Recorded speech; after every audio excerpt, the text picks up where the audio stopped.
Hello and welcome to the last live stream of the year, where we will be recounting all of the things that happened this.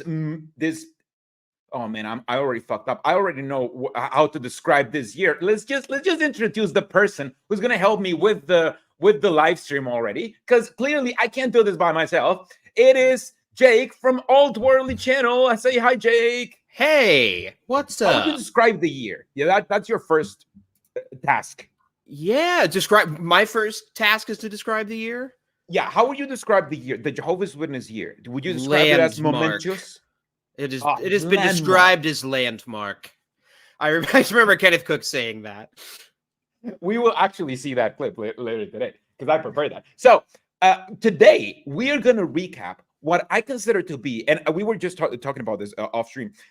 I think this is the most eventful year in the Jehovah's Witnesses memory. I know that there have been like more eventful years and blah blah blah, but this is the most eventful year that most Jehovah's Witnesses will remember, because most Jehovah's Witnesses don't even remember 1975 or whatever.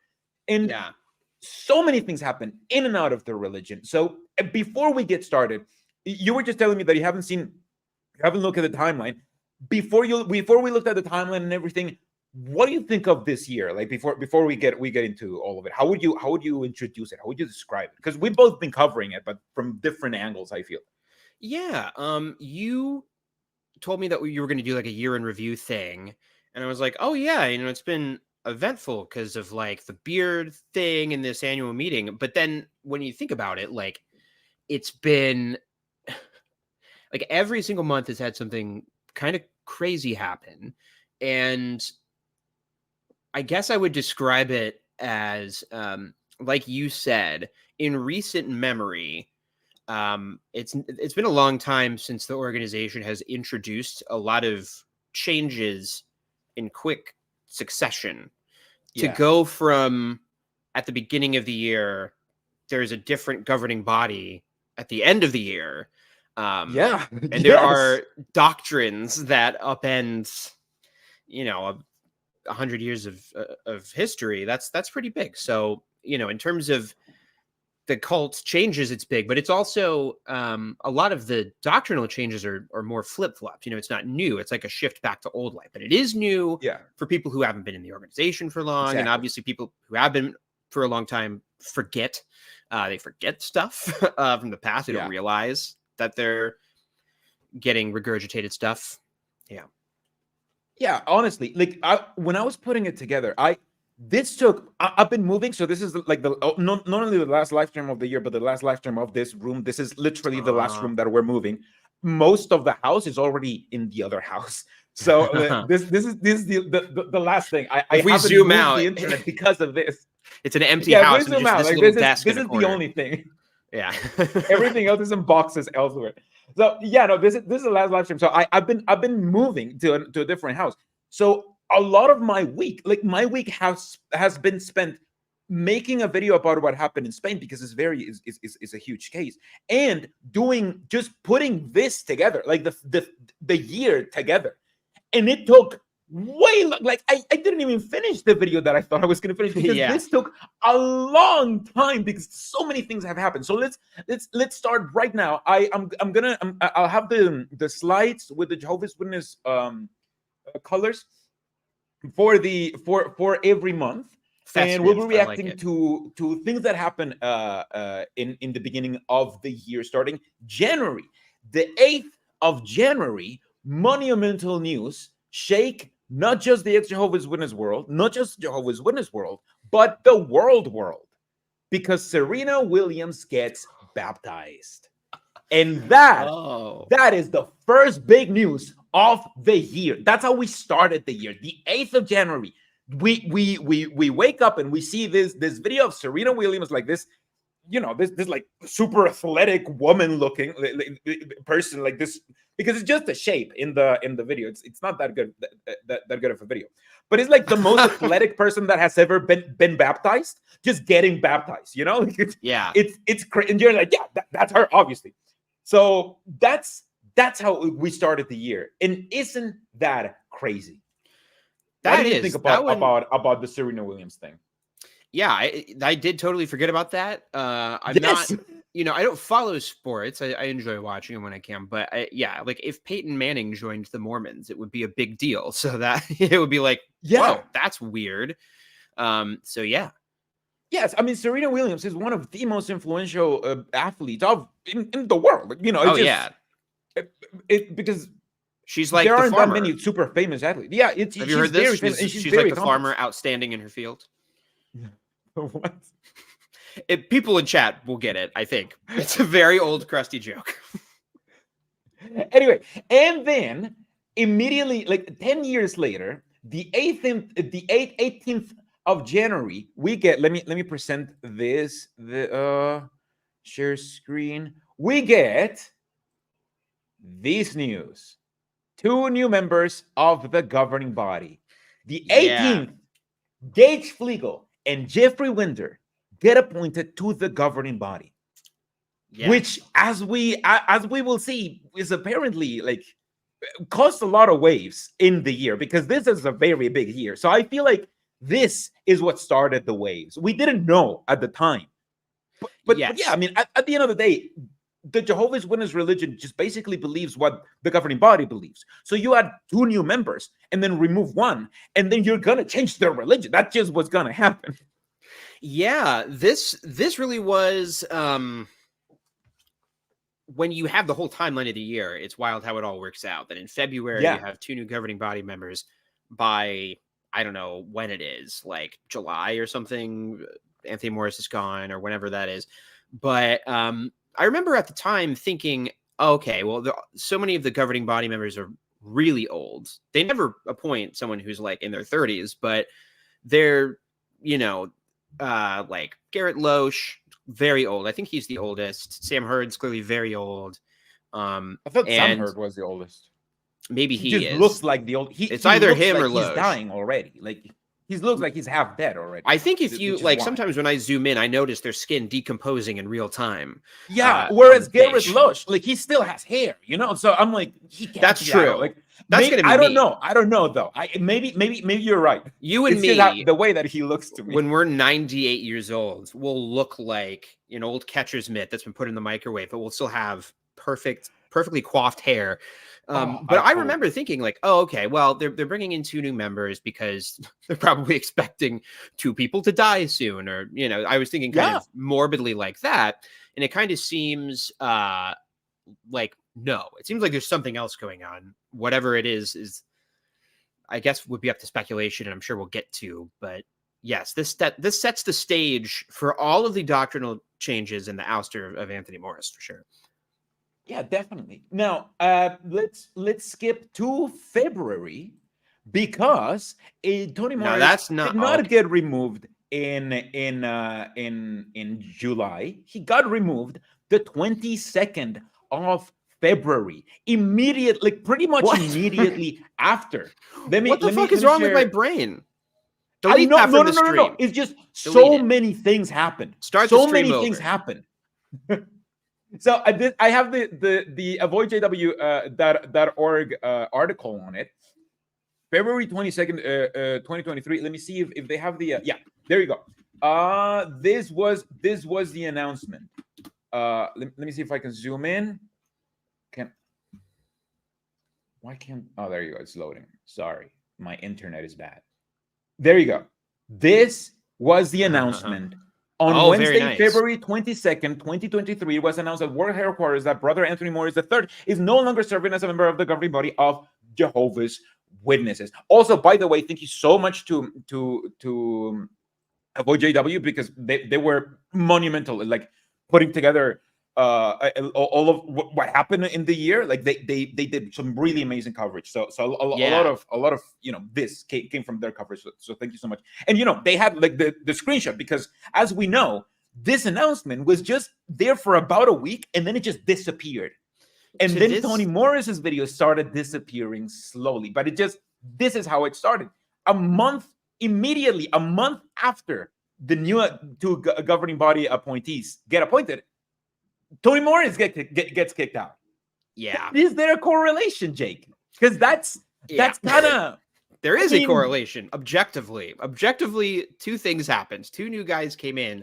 One old guy was mysteriously removed. The thing that's really wild to me is that brief, like, one sentence announcement is still the only thing that they have said on the matter all yeah, year. The closest thing or the closest they've come to addressing it is at the annual meeting where Jeffrey Jackson playfully mentions the elephant in the room, I think referring to Anthony Morris, and then starts talking about people who are mean, and kind of cruelly hanging on to certain doctrines. yeah, But that's, you couldn't prove in a court of law that that's what he's talking about. It just kind of seems that way. It's yeah. really surprising that we don't know anything, and yet with the announcements, it feels like we have some kind of story that you can piece together.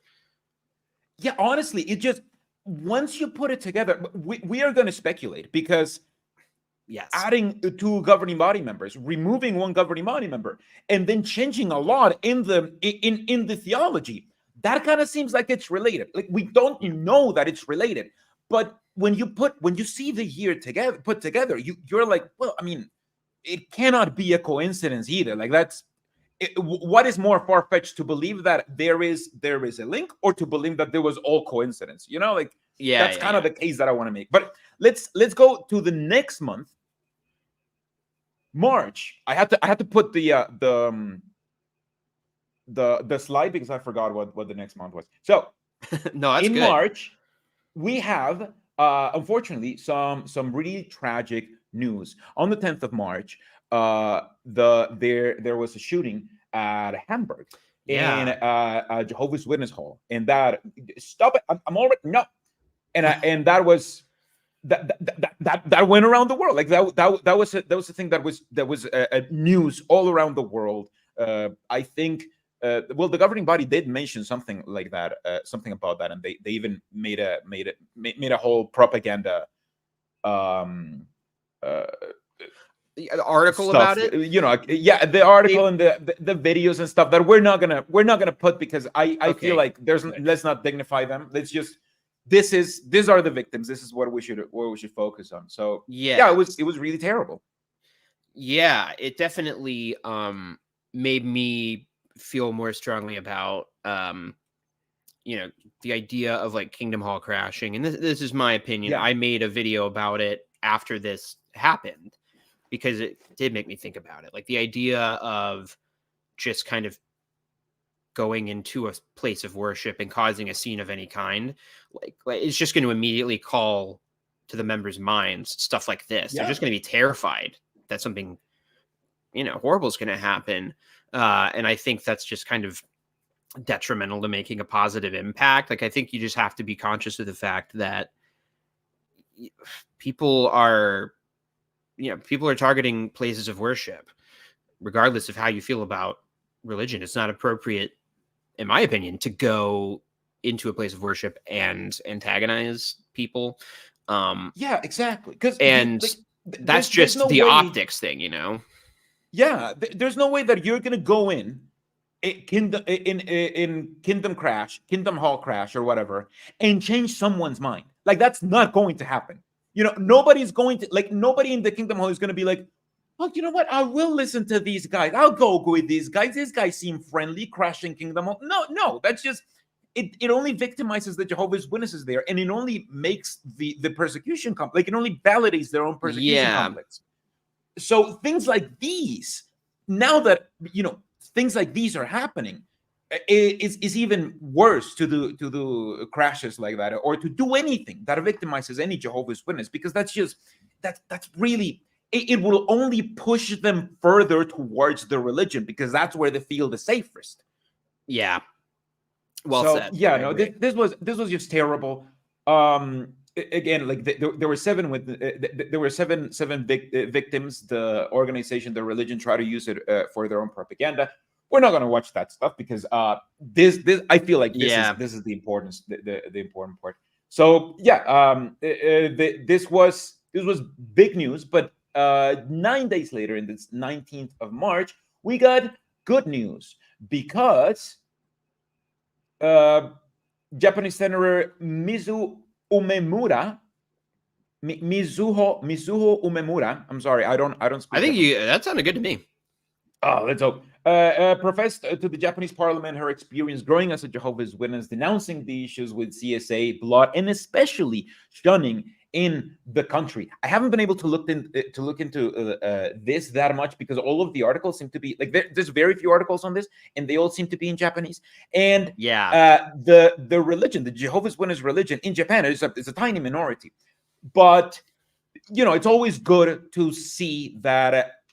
Countries are starting to pay attention to the dangers that Jehovah's Witnesses pose, and this is one of the many times where we'll see throughout the year that it happens.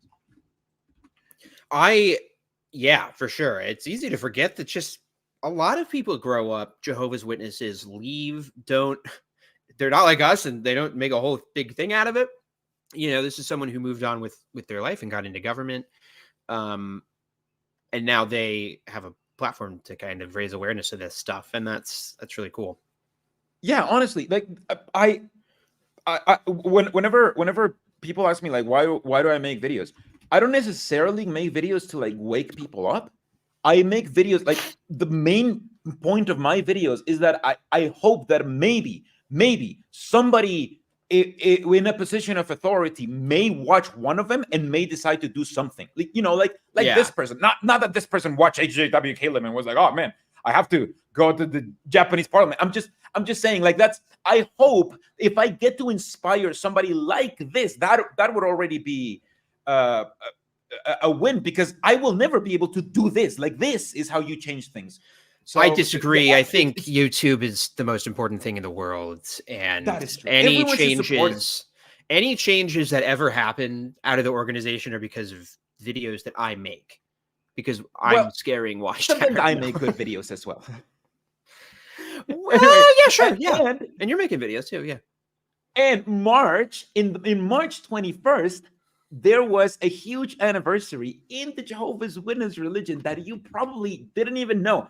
It got no coverage in the ex-Jehovah's Witness community, as far as I can tell. But that's when JW.org became 10 years old. A decade of JW.org. A decade of probably the biggest change that this religion has had in modern times. Remember, like, before JW.org, it was one religion, and after JW.org, it was a different religion with a heightened emphasis on the governing body and on videos and all this stuff. And it all happened 10 years ago. 10 years ago, in March 21st. Isn't that something? Yes. First of all, it is kind of funny that they're like 10 years of having a website, which is like, yes, the internet's been around for a while, but they, before they did have something called JW.org, it just was not anything like this. And they also had watchtower.org, where you could access like publications and stuff, and they merged it. I think you see, before, the websites were a place where witnesses could go to access their publications online. There were a few articles aimed at the public. After this big shift, they start making content for JW.org, and that becomes what they are publishing. They're no longer a book and magazine publishing company. They're a content creation company that also before it was the Watchtower and the Awake, and now it's JW.org. They happens to distribute some magazines, but most of what they're putting their time and effort into, I mean, you can see the like 3-page pamphlets that they poop out for the magazines. Like, they make 3 a year. They're nothing. Like, this is where all of the effort is going into. Exactly. And you see it in their own graphs, because as you can see, the traffic doesn't really increase. Like, they kind of hit a plateau. Like, they started over here and then they went over here, and this is the plateau, right? But the amount of stuff downloaded. Is this their infographic? Yes. Look, this is the videos downloaded each month, and the daily, like, the line represents the daily visitors, and the blue part represents the videos downloaded each month. This is according to their own stuff. And as you can see, the visitors just kind of hit a plateau. They don't really have that many visitors, except with COVID, because people were like, well, what are they mentioning, right? but the amount of videos downloaded like increased exponentially. That's the thing that actually increases. Yeah. So yeah, because now that is how Jehovah's Witnesses get their spiritual food, through jw.org. And before it wasn't. They got their spiritual food through publications. And now we don't really see publications anymore. I'm trying to figure out this graphic. What's the blue mountaintops versus the white lines? Like, the blue mountaintop is the videos downloaded every month. That's videos downloaded. That's videos downloaded. And the line is the traffic, basically. The amount of visits. The line is the website traffic. See, that's so I think the website traffic, it's pretty much the same spot. Well, that should tell you something, because if it's like tracking unique users or anything like that, like most of the people going there are witnesses, and most of the downloads are probably from witnesses. And frankly, if there's like a big spike towards the end of the year in 2023, it's because I downloaded like 80,000 videos, like there are ex-members that go on there and download a bunch of stuff too. So yeah, but I'm interested in the movement of this line. It is kind of a concession that they were really stagnating before COVID, and then like after COVID starts, they kind of plummet right back down in terms of users. For 2 seconds, people were like, "Is the world going to end?" I guess not. Probably not. This is why I wanted to show this, because like this. When I was looking things up on my research, I was like, "Oh, this is crazy! This is an amazing graph, actually, because it tells a lot of things, even though like it tells a lot of things that the Jehovah's Witnesses don't want you to know." Also, I don't think I haven't seen people discussing who's more attractive than us, and somebody saying also Caleb has no beard. No. That is racist against the beardly challenge. Like, how dare you? I think that you're right. I think it was racist that Russell C said that. It was racist against people who can't grow beards. Exactly. I choose not to grow beards because I'm beardly challenged, okay? Beardly challenged. I can do whatever I want. Thank you very much.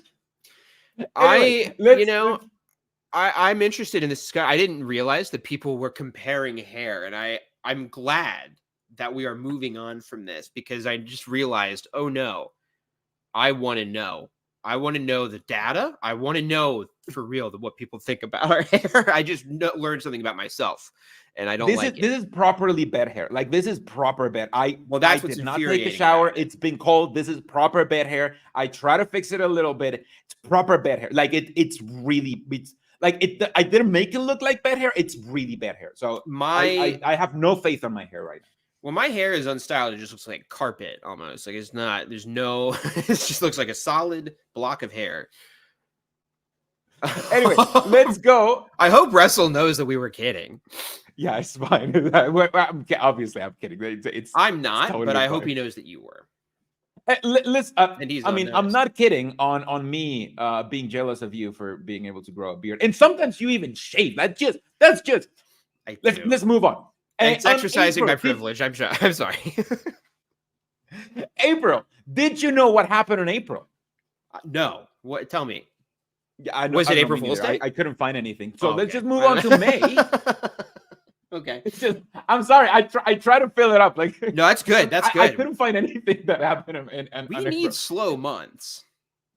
Yeah. April was a little bit slow, but on May, something really cool happened. Because they've been fighting They've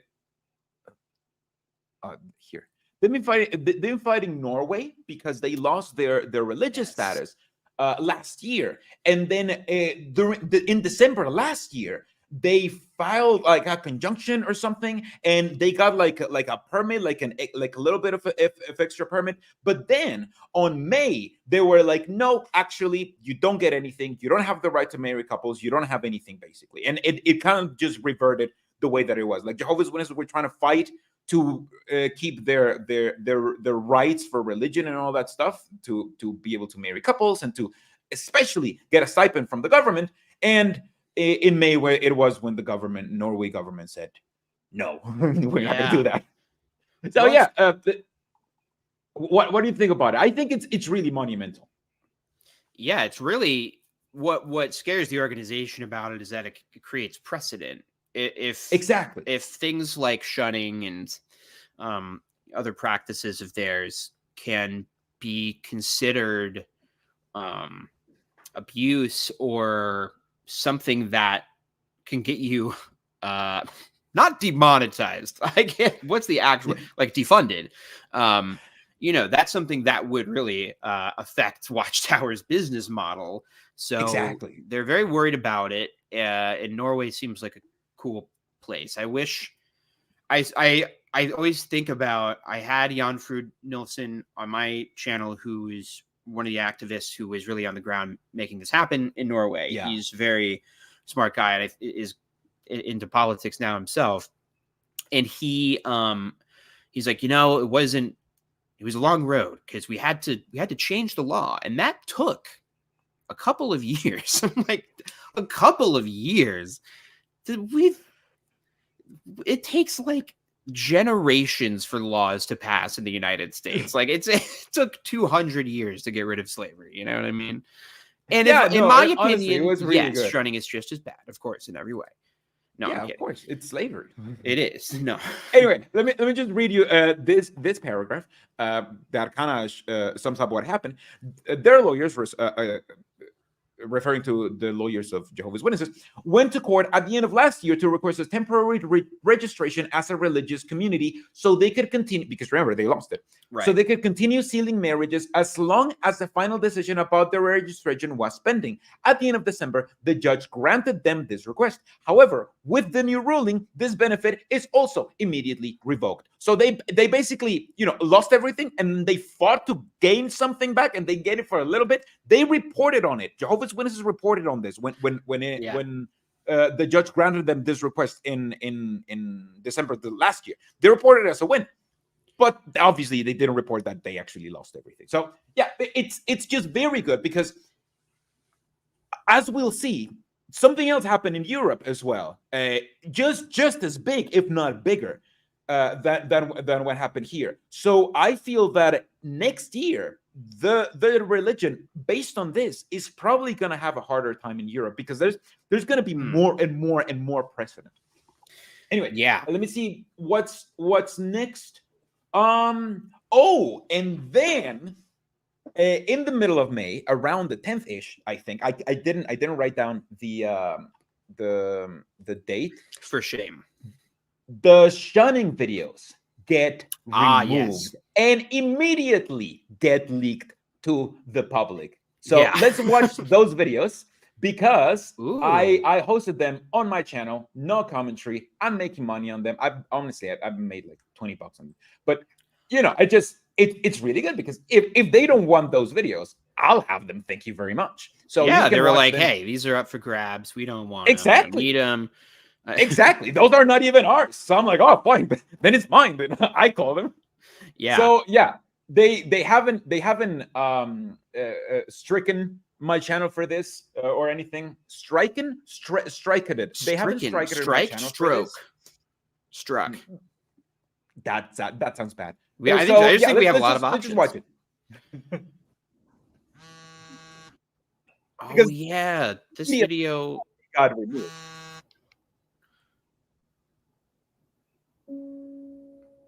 I'm having deja vu because we reacted to still this feels so together. Yes. Literally, yes, you're Elsa, right.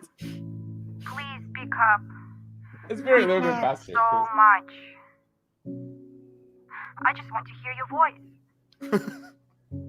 It's such a struggle. I miss her. I miss her. It's a struggle. It's hard. Abstinently shunning my parents. I'm going to say obstinately. She taught me the truth. Gave me a stable life. She was my closest friend. I love the 3 photos that she has. Like, those are the 3 things that you're allowed to do when you're a Jehovah's Witness. My fondest memories. You're allowed to go to Bethel. There you go. You're allowed to go to Bethel. You're allowed to celebrate the memorial. The memorial. And you're allowed to have picnics. Especially if they're vegetarian picnics. That's a great catch. 3 things you're allowed to do as a Jehovah's Witness. That is so funny. I did not realize that. That's a great call. That's why this got removed. It got removed because of the She was my mustache. closest friend. Oh, there you go. And They're painting. allowed You to can paint. What's the harm in just calling once in a while? To chat. Oh man, I just realized. Oh, that makes it worse. Look at the painting over here. Did you see It's that? on the wall now. Yes, Oh, What's the it's harm in the just- same paint. well, she should take that thing down. Painting. It might be demonized, you know. It might be. Oh Tainted my by god, this is apostate even worse. This oils. is terrible. Calling once in a while. Anyway, so To she ends chat. by saying, "What's the harm?" Maybe calling I can once even in a help while?" her to come back to Jehovah. That's obviously the wrong thing you should do, and this is the right thing you should do. The wrong thing you should do is was miss your essentially mom. a spirit. Yeah, the wrong thing you should do is miss your mom and think even that maybe think that it would be appropriate to have a conversation with her. That would those be are wrong dangerous. thoughts, Jake. Those Yeah. are wrong thoughts, Jake. You know better than this. Yes. Orphan. But regardless of what his parents chose, he listened to Jehovah and patiently waited on him to fulfill his promises. I never thought of it that way. What has Jehovah promised me if I patiently wait? Spiritual brothers? Best part. Sisters. The best part. And mothers. Jehovah's gonna replace my mom anyway. Yay, new mom! 2 Christmases. Oh wait, 0. Still 0 Christmases. Still 0 though. Still 0 birthday gifts.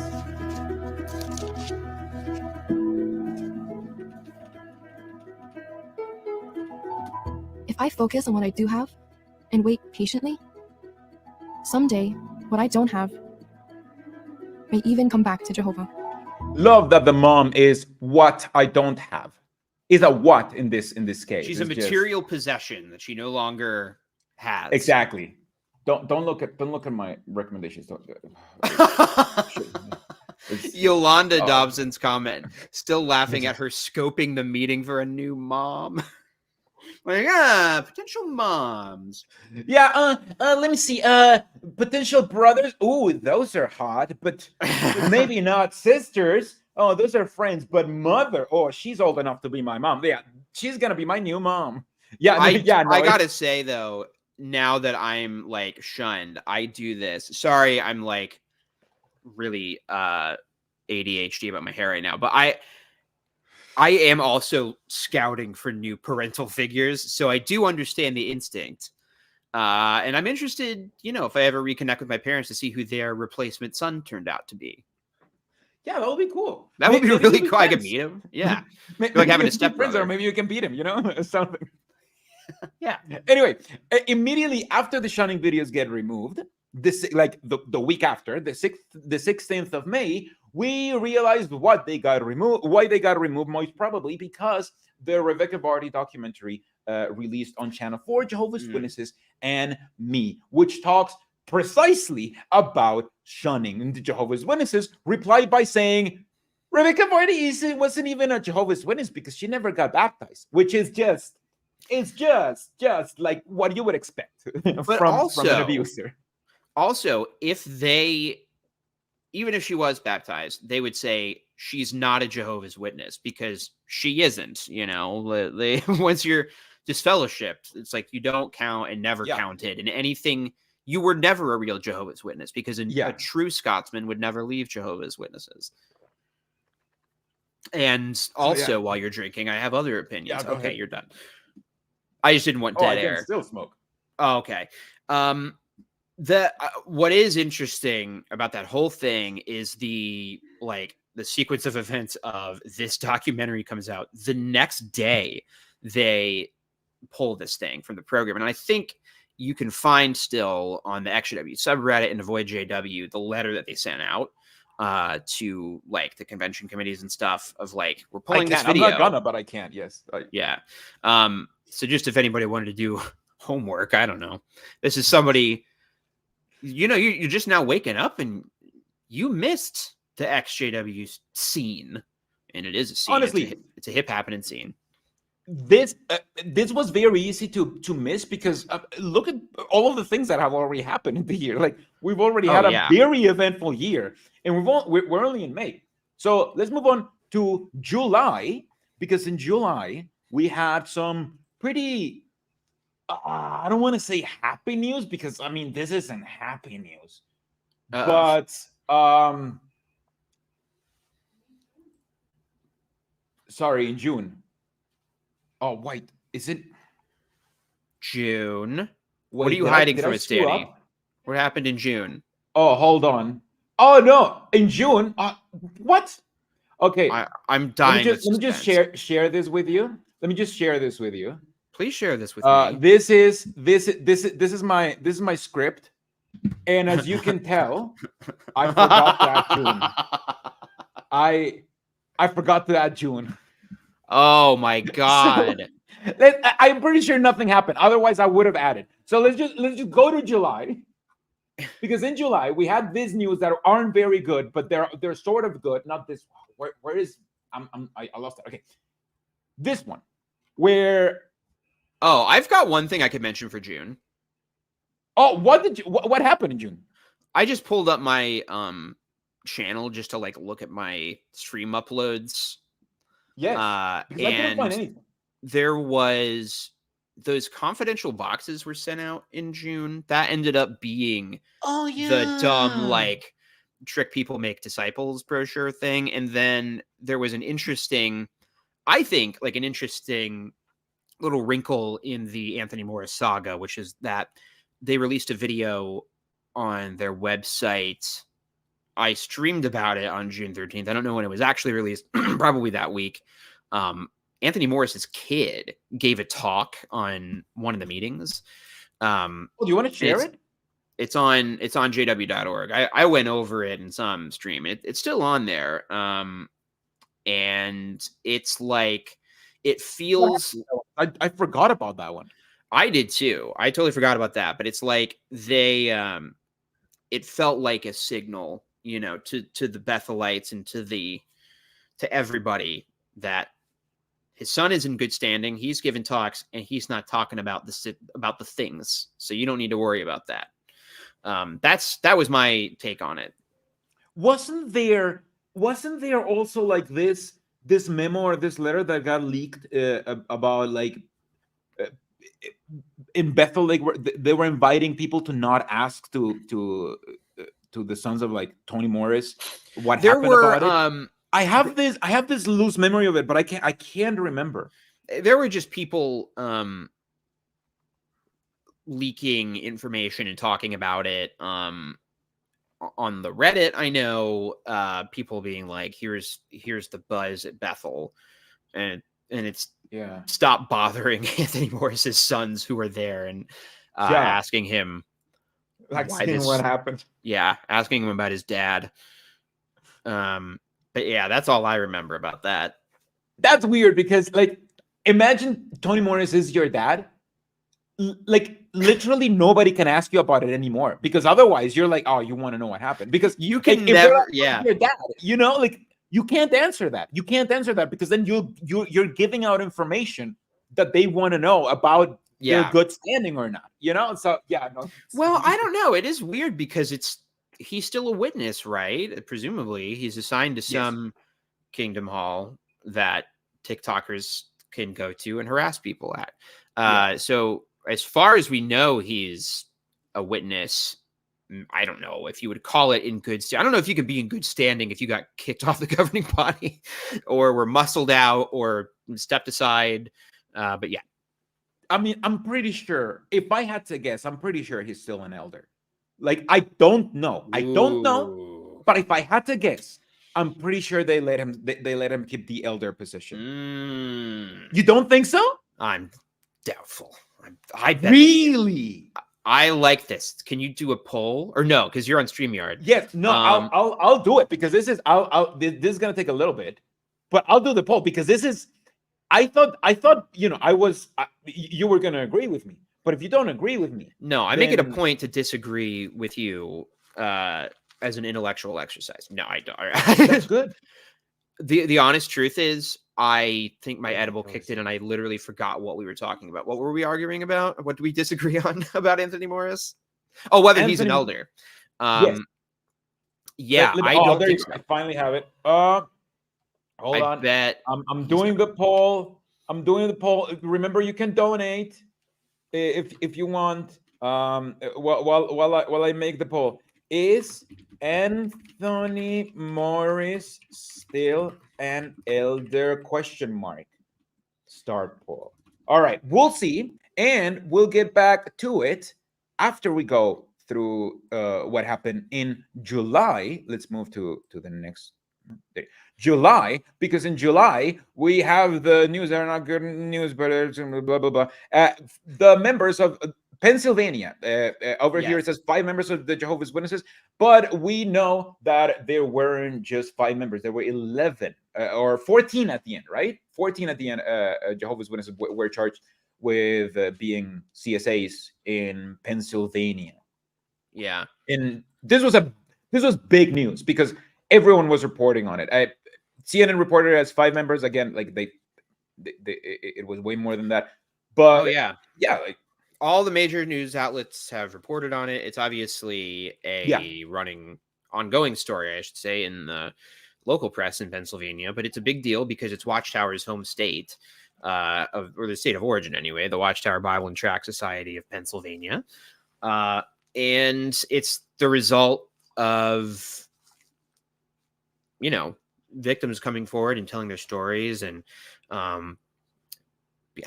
making sure the press knows about it, making sure that government officials know about it, and being a squeaky wheel to get something to finally happen. And it's a big deal. It's like all of the elder bodies in that area are under a document hold. They're not allowed to shred anything. They have to save any email correspondence. That's all elder bodies of every congregation. So every congregation in the state is affected by this. So that's a lot. I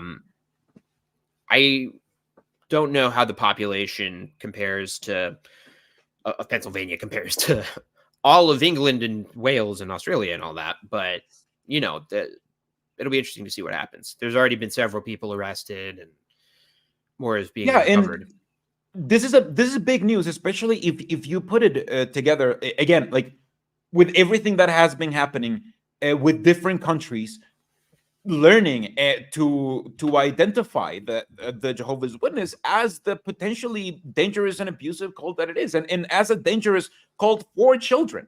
So I feel like more and more countries are looking at it, and the more countries look at it, it's going to be like a snowball effect, because the more countries look at it, then the more countries will want to look at it and will want to start doing it. So this didn't happen with the Australian Royal Commission, I feel, but I think it's starting to happen, now with everything that happened this year. Now, sorry, do you want to say something else? No, other than I think that there is something of a compounding effect happening of there just being so much coverage of cults in popular media. Yeah, I think there is that's true. I think there is an increased public interest in groups like this.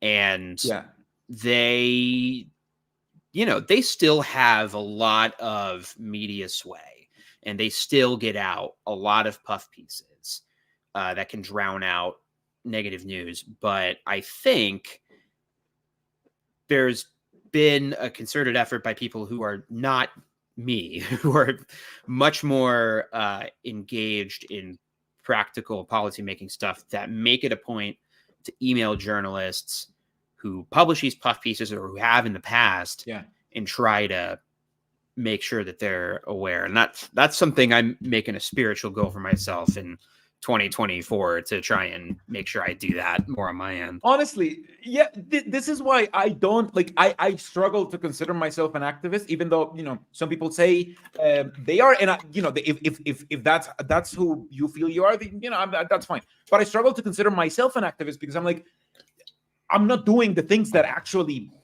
cause things to happen. My work would have never caused this convictions or anything.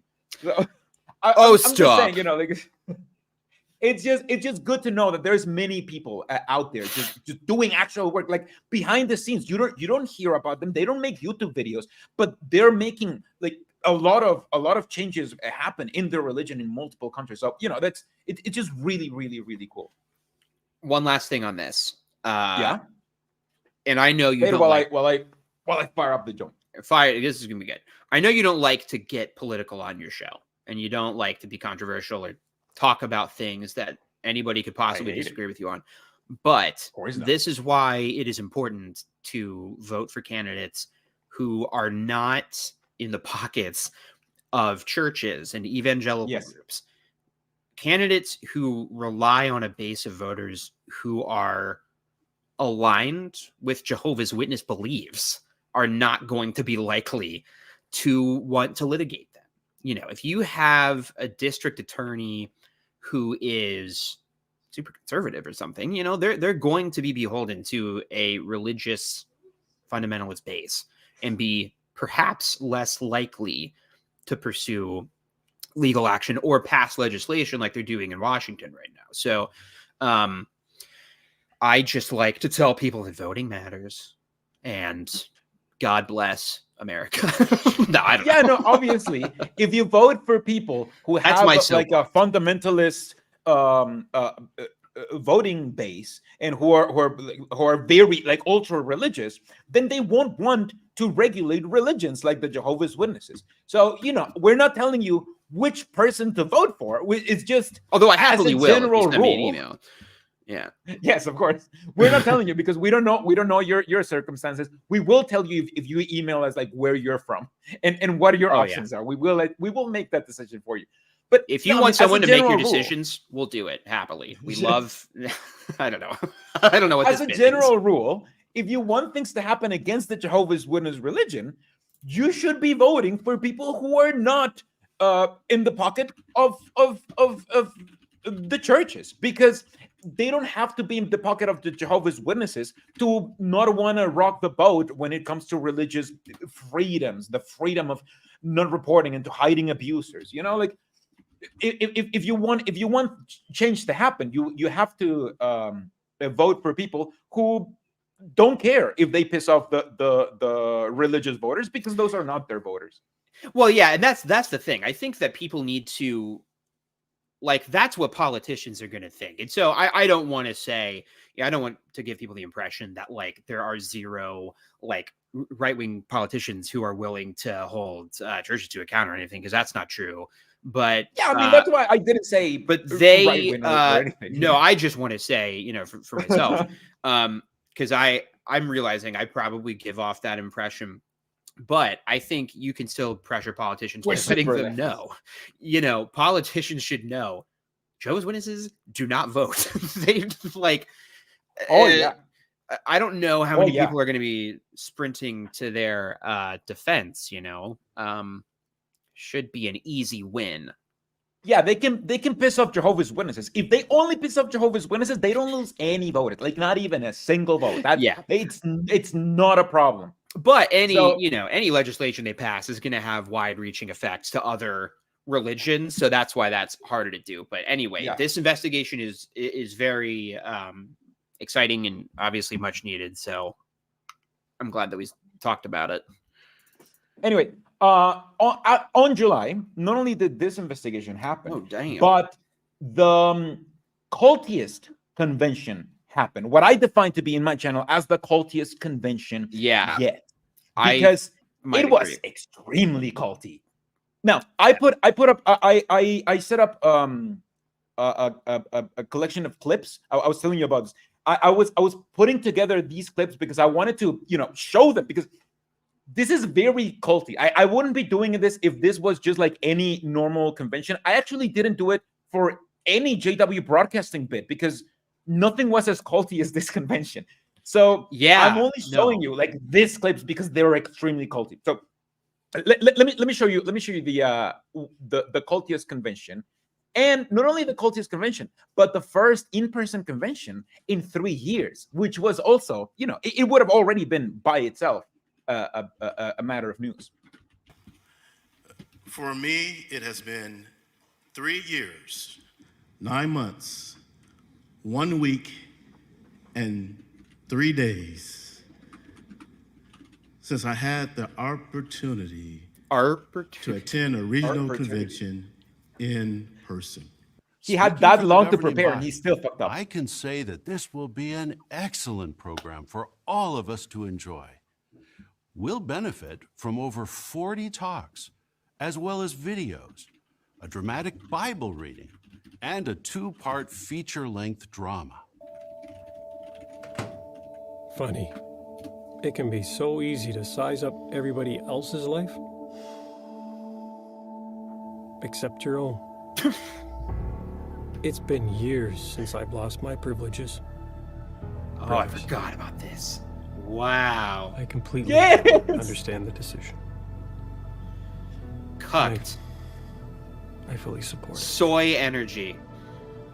Say No. here Go on. that you can survive. We're gonna contrast this with a leaked video of how this actually happened when they actually get like an elder gets removed their privileges. Oh We will yeah. contrast this. This is why I wanted to show this because this is the Ooh. manicured version. So yeah, I'm telling you, You're a smart so guy. many things happened this year. It's You're a crazy. smart guy. You put things together, and I like it. Again someday. Will I ever be useful again? Will I ever be useful again because he's not an elder anymore? It's just crazy. Patiently wait on Jehovah to provide clarification when we struggle to accept a certain Bible teaching. Now, why is that the mature thing to do? Well, Matthew 24, verse 45 says that Jehovah appointed a channel to provide spiritual food at the proper time. Now, I'm sure we would all agree that babies don't care that there's a proper time for food. Babies demand food on their timetable. In contrast, we show our spiritual maturity when we take in spiritual food from Jehovah's channel on Jehovah's timetable. And just hold on. I love this bit. I love this bit because he's like, what? You don't want to listen to the governing body? What are you, a baby? It's Grow up. literally Nathan Fielder logic. You know, it's not. What is this? It's just gaslighting. It's so Don't be a it's so baby. humiliating. Just listen to your spiritual daddy when they tell you what to do, and don't question it ever. Anyway, let's Ooh, keep baby's going. the enemy's good. This Oh, drama. this video sucks so hard. Yeah. Foul. Whoa. Foul. Oh man, that was clean. That was a foul. That was a foul! You piece of shit! Fucking kill you. He's like, dude, we're not even playing for God's scores here. angry. We're Jehovah's Witnesses. I'm angry. Oh, I'm angry. I want to change. Oh my I just god. feel stuck. Can you pause it for a second I'm just like him. so I can Hulk out for a minute on this? Please.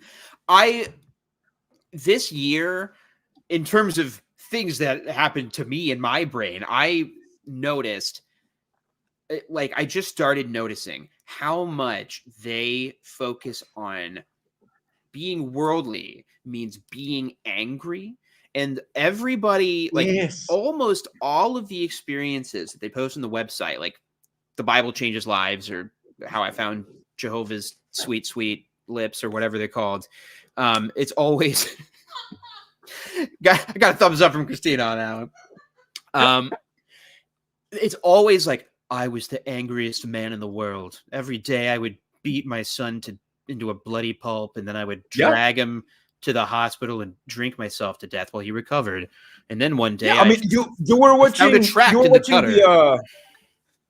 you're watching the Korean drama or whatever from Jehovah's Witnesses, where the Asian family, like the dad, is giving this study to the dude, the worldly dude. And how do you know he's worldly? Because he was born angry. because he was so You're so totally right. pissed.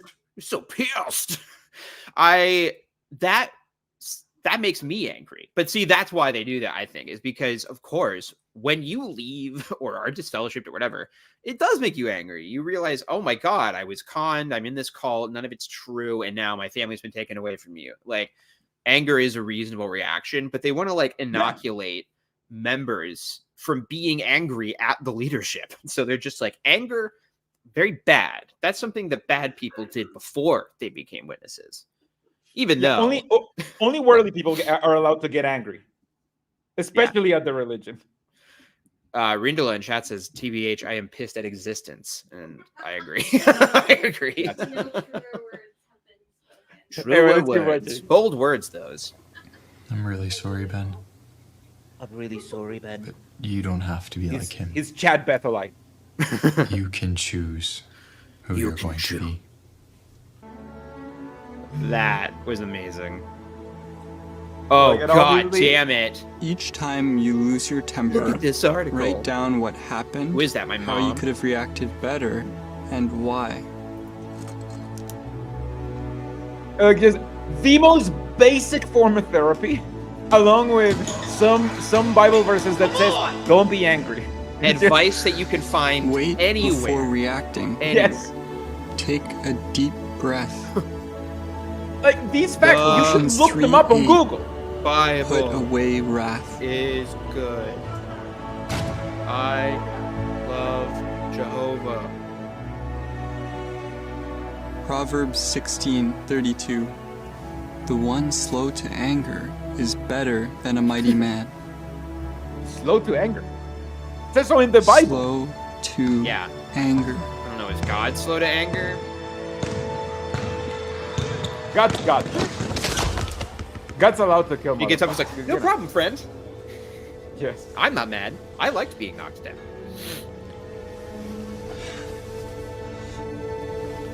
Don't worry about it, man. Sorry about that. Beta.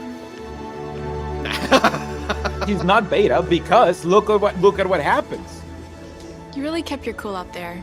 Good job. Oh, what? I did not see this part. He got the chick. Pause. He got the chick at the end. So Pause. that's how you get the chicks. This is what I get for skimming shit and not watching 9 hours of the convention. I think I just got too pissed at that video and was like, okay, whatever, that's annoying, and didn't watch it. I hate it. I hate that so much. And this is just Friday. This is just Friday of the convention. I'm telling you, this is the cultiest convention ever. Like it's insane. This was an insane thing because it's just so controlling in so many different Jehovah's Witness ways that you hadn't seen in a long time, I feel. Yeah, it just kind of was this prolonged 365-day montage of everything that's really culty about them. You know, it's like they always do some of this stuff. They just never do all of it in 1 year. Yeah, exactly. But Anyway, I'm amazed that the lesson he learned was like, I don't know, at some point, you know, if you actually went to a therapist, they might have talked about something like sexual repression being the cause of rage. Yeah. And that might probably. have, I don't know, given him permission to think about some stuff. But I don't know. You got the cutie at the end. I guess it all worked out. Yeah, don't worry. That's how you get the chicks. Because if you don't, like, the fact that you don't flip out and, you know, the fact that you just behave like a normal person will get women to be like, hey, you kept your cool out there. Good job. Yes. You know, no problem. Thanks for knocking me down, buddy. We all love Jehovah. It's fine. But I will say this, though. I obviously am not athletic. But a lot of witnesses play sports, obviously. It's one of the 3 things you're allowed to do together is play outside like little kids. So a lot of people play and paint paintings and do picnics. Basketball, we established it. Yeah, basketball was super, common in our area. My dad would play basketball and he would drag his kids along to the gym that they would run out. And I mean, the angriest, saltiest motherfuckers are witnesses playing basketball. White elder witnesses playing basketball will be mean. They will. They get nasty. Like, that's my dad's thing. He's really competitive, and he's got a bit of a temper. Oh, really? Yeah. My father was also, oh my God, my father was also very competitive, and he was an asshole at basketball. You're totally right. I'm competitive and an asshole. I forgot about that. But it's about like Mario Kart, so it's just a little bit less. I don't know. It just feels less toxic, but inside I'm feeling the same things. You're right, because I don't really play basketball, like a lot of basketball, right? But I like the few times that I played basketball when I wasn't with Jehovah's Witnesses, it was such a chill time. Same, yeah. We were just like, we weren't even like keeping track. We were just fooling around. We were just doing it because just we weren't even playing proper basketball. We were just chilling around and just playing, just fooling around, just playing, literally playing. And the Jehovah's Witnesses, since they can't, since they're not allowed to keep score, they keep count of everything else, I feel. Yeah. No, you're right. It's like all of the libido, just all of the hormones come out. Like the fucking, like in Space Jam, how like the power like generates into the basketball. Like that's what happens when they're playing. It's like Space Jam. We figured it out. It's like Space Jam. Yeah. Let's see the last bit, because this was so culty. And this unit is ancient. But I think I've got it sorted. Oh. Great out of context. Yeah, I've measured up so I can price the parts. Should have it working properly in no time. I see. Where was it again? Did the LDC say they were going to provide us with some more direction? Yeah, they said they would address these needs in the best way possible, but that may take some time. Screw Bethel. We can solve this now. Jehovah's way. Screw Bethel. Man. I want to fix the Kingdom Hall right now. That's the fucking ivory tower. The villain is the guy who wants to fix the Kingdom Hall right now. Like it just, he wants to purchase the things himself. He said he was going to purchase. That's the villain. You're right. It's not because he doesn't want to do it. It's because he wants to do it, but not in Jehovah's time. The antagonist is the guy who wants the work done faster instead of using the small paintbrush, Danny. Let's see the resolution if you don't believe. It's always the best way. It's okay to wait if you're waiting on him. But in the meantime, we always have weeds to pull. The temperature felt good was he today. The weed to pull? Yes, Winston. Yes. This was definitely better than my quick fix. True, Thomas. The project was a success. Thomas. But we needed to be patient. I guess it was worth the wait. Jehovah made plants to respond to their environment at the right time. We respond to evidence that these are the last days. I love this false equivalence. And we focus on the source of spiritual light. Some among God's people are getting sidetracked. Oh. This can be seen in the decisions they make about secular work, higher education, the acquisition of material possessions, as well as the amount of time spent in sports and entertainment. Well, these comments in the Watchtower are a timely warning, aren't they? And we all do well to examine ourselves. We stay close to one another for safety in a spiritually dangerous world. And no matter how busy we are, we make time to be taught by Jehovah. By faith, we fully cooperate with any changes as we serve loyally to the head of the Christian congregation, Jesus Christ, and the appointed faithful and discreet slave of Jehovah. The faithful and discreet slave is the primary channel of Jehovah for dispensing increased light or understanding of Jehovah's time and seasons today. We understand that we need to keep pace with God's organization and keep up with new understanding of Bible truths, neither running ahead or falling behind from the one whom Jehovah entrusted that light, the faithful slave. We need to huddle together with our brothers and sisters for protection from Satan's system around us. That means we need to be where our brothers and sisters gather, at the meetings, attending in person if at all possible. How can we apply the lesson on remaining loyal? Can you pause it for a second? Yes. Okay, I'm just trying to the phrase. Oh yeah, there were. Together. Yeah, Okay. this I got the most culty bits. So Well, I could have made videos about any of this. I need to admit to a secret shame of mine. I mean, considering You didn't watch my my videos on the convention? That's your shit, Christian? okay, yes, actually, yeah. Clearly not. Because well, so I made one video on the convention this year. The previous year, I had done like a bunch of like videos for every day, and it was way too much. I hated it. And just starting to watch this year's convention, I was getting really triggered and upset. So I did one video on it. It's my favorite video that I made this year. But then I didn't watch any of the rest of it. I didn't want to watch your videos when I was working on mine because I didn't want to like rip you off or anything. And but then I just realized watching and then you this, just didn't want to watch them. Yeah. well, okay. no, Yeah, no, I get it. No, I get it. just It's was fine. sick of that convention, to be honest with you. And I had seen it was very culty. it felt like there was so much more of it because the way that it's broken up is it's like Friday morning part 1, Friday morning part 2, Friday afternoon part 1, Friday. Like it feels like instead of a 3-day convention, it's like an 80-part convention. But anyway, yeah, that was all preamble to my actual point. Yeah, which what is is it not that the faithful slave is of Jesus, who is the master that's gonna be coming back? The one guy kept saying the faithful slave of Jehovah.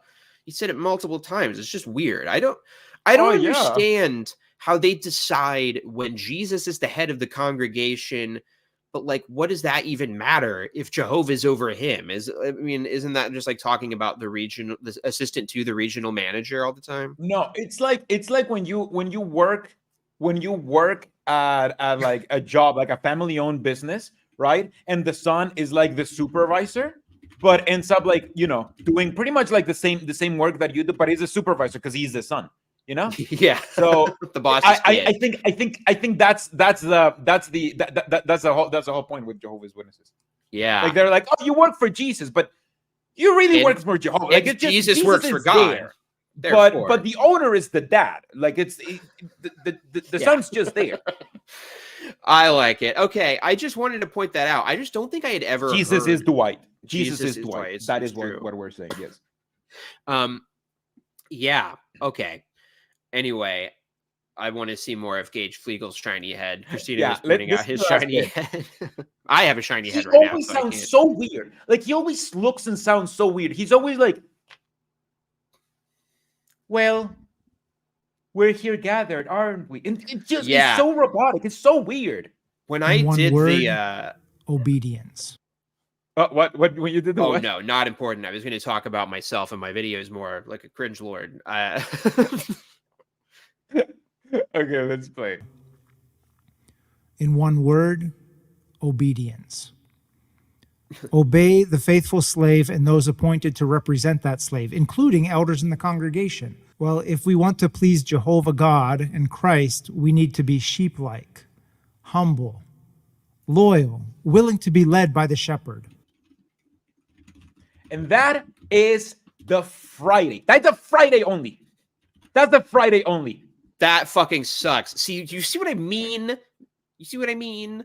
I could not handle that much convention. That was overwhelming.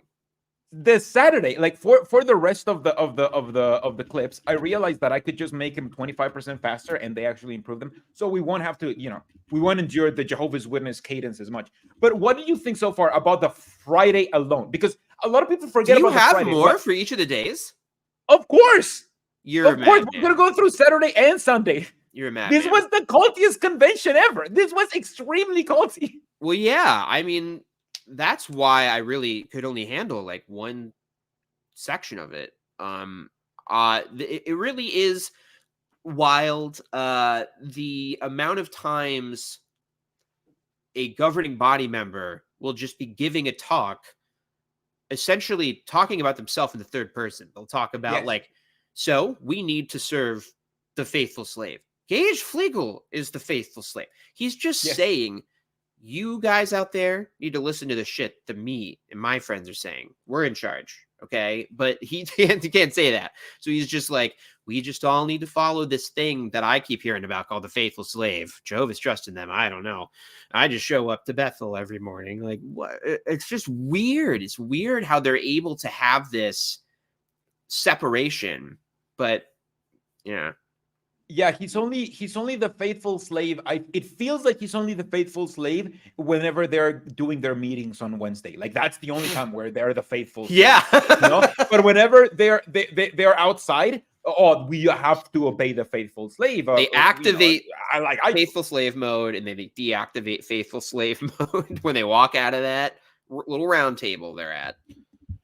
Exactly. It's Anyway, not let me little, watch. huge. Let me show you the Saturday one, because I think the Saturday one is actually the cultiest bit. Now remember, Oh, yes, this that's is the a one I little bit talked about, I faster, think. so we don't want to. So we don't have to endure. The, Okay, yeah. Now I know not to interrupt too. Okay. Something's up. What's wrong? No, you can interrupt because it's long. I don't know. I read that. It's not that long, but it's under 10 minutes, but still. It's 10 All minutes. religions I are got so false. confused. Well, yeah, but you have to because remember that, like, they have recurring characters now, and so I was Yeah. like, no, this is an old one. I forgot. No, it's the same. It's the same characters. No. This is Wet Blanket's family. Like you remember, like it's just, Yeah. There's this elder who's just like a wet blanket, and this is his family. Yes. So yeah, they're- this is the this cinematic is like the Jada universe. Nita family version. Yes. something's up. What's wrong? I don't know. I read that all religions are false. Well, yeah, but you have to remember that, like, I don't know. It's just, That yes, What? we do believe that. it's just all getting so serious. well, yeah, it's life and death. Why waste time on the study if she's not going to take it serious? Are you still listening to me? Damn. Mm-hmm. I'm so tired, I don't have the support I need. you know? I know. And it never part I seems loved. to end. I don't know why this keeps happening to me. I know it seems that way, but sometimes the decisions you make have consequences that don't go away. I forgot Excuse about that. me? Not everyone Me is too. perfect like She's you. so mean. In your perfect life, Irene. I'm sorry. That's not what I meant. I don't have time for this. I'm sorry, that's not what I meant. That's not what I meant. Everything But then okay? she'll immediately go to say Laura how just that hung up this on is me. exactly what she meant. Maybe she was just having a bad day. Every day is a bad day for Dora. It's not my fault that she married that guy from work. I just wish she would have listened. Trying to imagine what it must be like for her. Imagine her horrible life of going to the Zoom meeting, and then the dude comes in from work and has a beer. Has a beard. Has a Something beer no? with a beard. Can you turn it down a little bit? Yeah.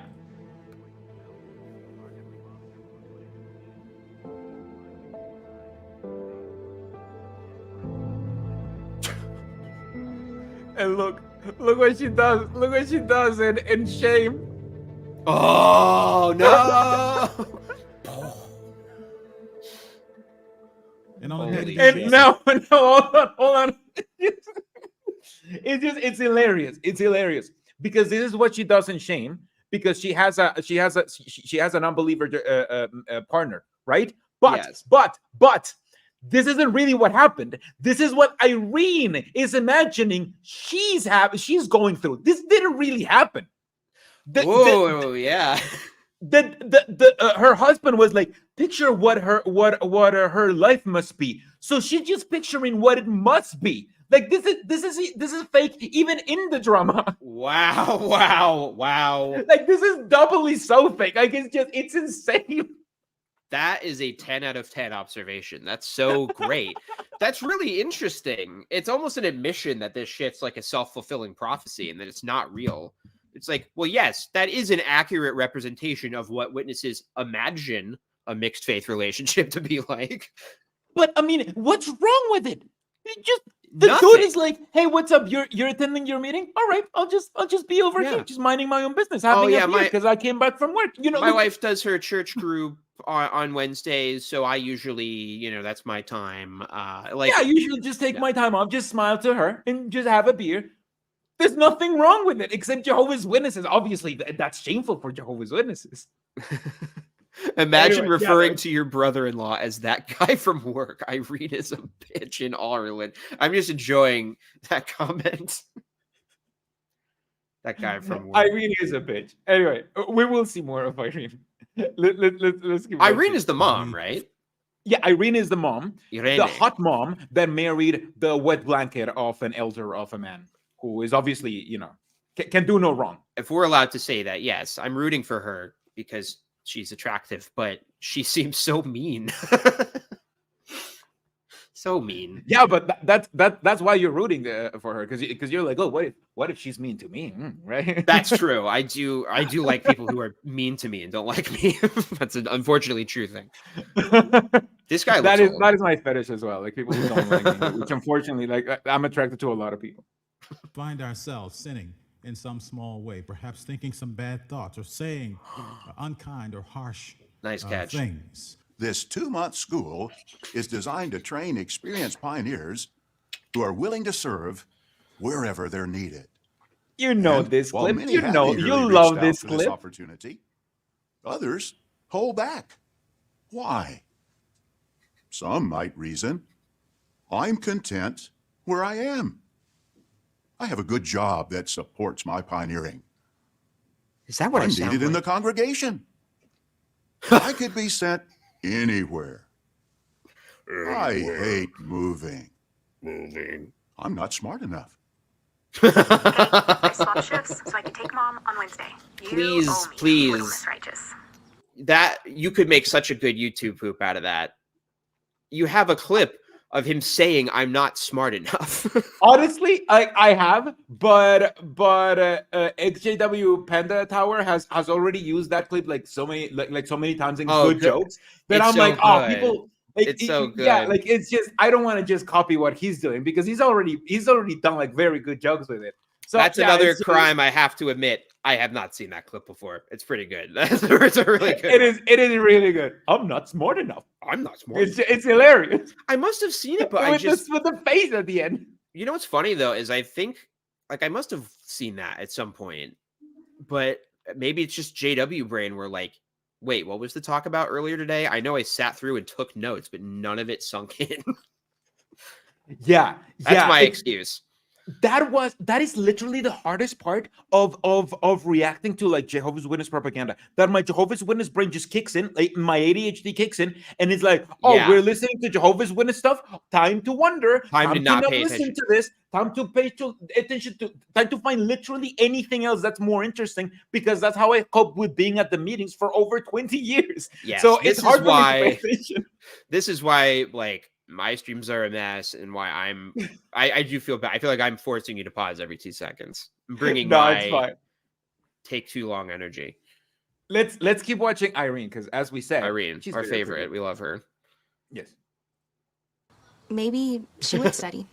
What, Elena? There's nothing I can do. Weren't you close growing up? There's nothing I can Grandma thinks you can reach her heart. Yeah, well, Grandma also thinks she can live on her own. Okay. Can you pass me the salt, please? Irene. Sure. Thank Oh, you. I love this clip. These need more than salt. Irene, why didn't you make these homemade? They are.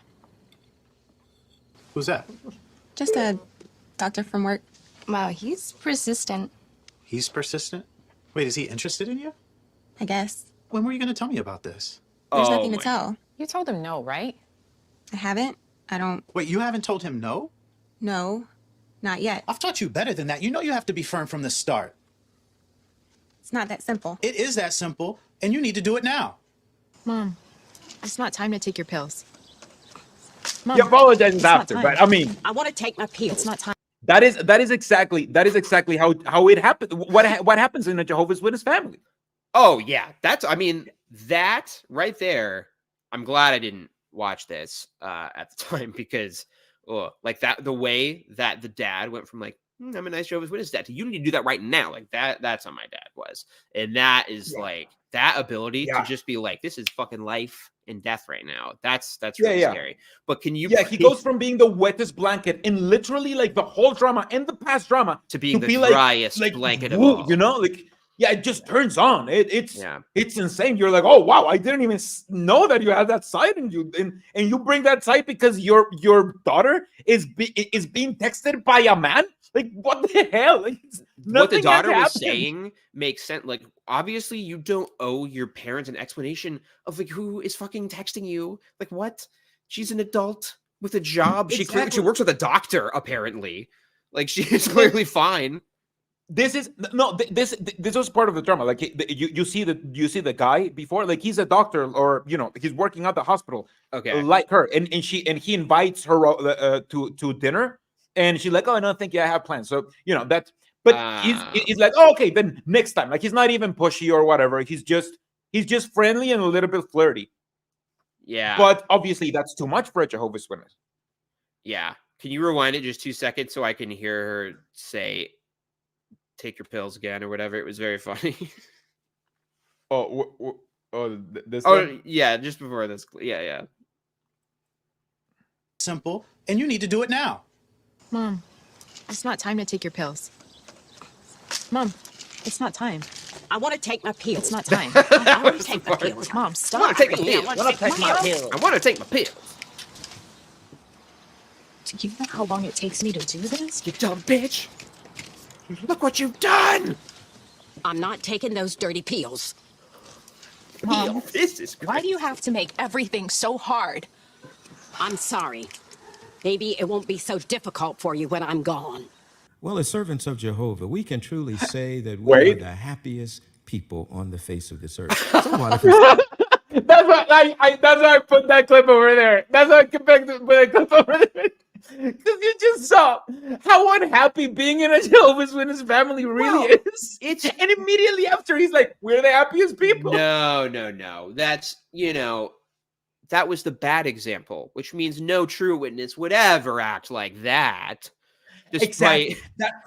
The whole point, by the way, when they do these things and like send out the little, or do the scripts and stuff, they're like, we need to have a really realistic scenario because these are the real problems. They know that they are portraying accurately what the real home life is. They are making it to reassure witnesses, yes, this is what your life looks like, but this is normal. But it could you be are better. the happiest person on earth. Imagine how bad it would be outside.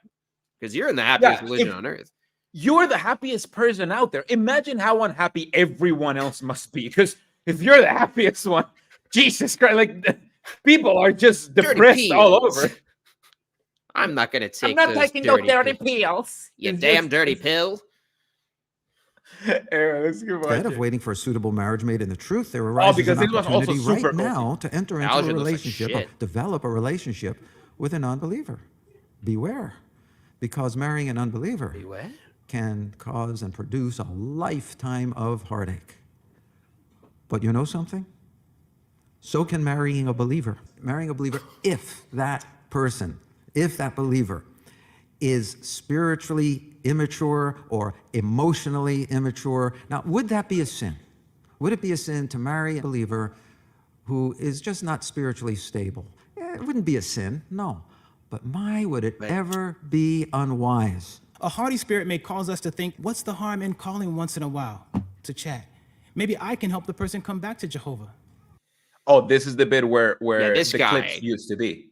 Where the deleted clips that we saw. Yes. This is the bit where the deleted clips used to be. Let's explain that real quick because that's important. They go ahead. not only like they cut out those videos, but the videos were supposed to be just like little interstitials in the talk. Like he was going to go, let's watch this video, and then he would talk about it and go, let's watch this video. So his talk in the program that aired is like way shorter than the other talks because they cut out his introduction to the videos that they don't show. Yes.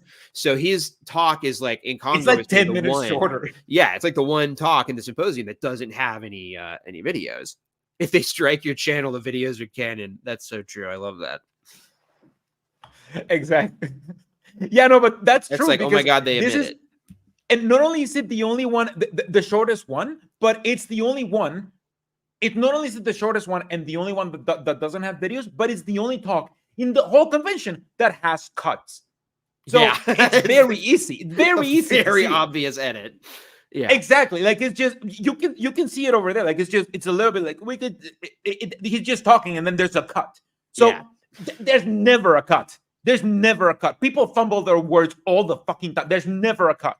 Yeah, we just heard the one guy being like, the one thing he was building up to was just saying the word like ordinary, and he just said like ordinary. Yes. Anyway, let's finish watching this. That is haughty thinking. Mario? Seriously? It's a him. He's practically more, a kid. More representation, more proper representation of what happens in the congregations. Oh, I should really have watched this. Sure. You're doing He it gives right a now. good talk. That's why we're doing the recap. But he's not ready for this kind of responsibility. That's an assignment I definitely have the experience for. And now I'm stuck being his assistant? This is going to be a mess. Christians, our patience will be tested. There will be times when we'll be given direction we'll find difficult to obey. Jehovah does take pleasure in our sacrifices. He values them, but what he values more is our obedience. To obey is better than a sacrifice. Yes, he values our sacrifices, but what he values more is our obedience. Oy. See, it's not enough for us to say, I love Jehovah. He's the most important person in my life. We must prove it. Yeah, prove by it. Obeying Jehovah in everything, not just in the things that we like. If you love Jehovah so Because much, why don't you obey him? Obedience, we will not have Jehovah's approval. If we do not cultivate obedience, we will not live forever. Love Brother Hodges and Brother and Sister Kenny. But today, I just want to be with my friends. My friends.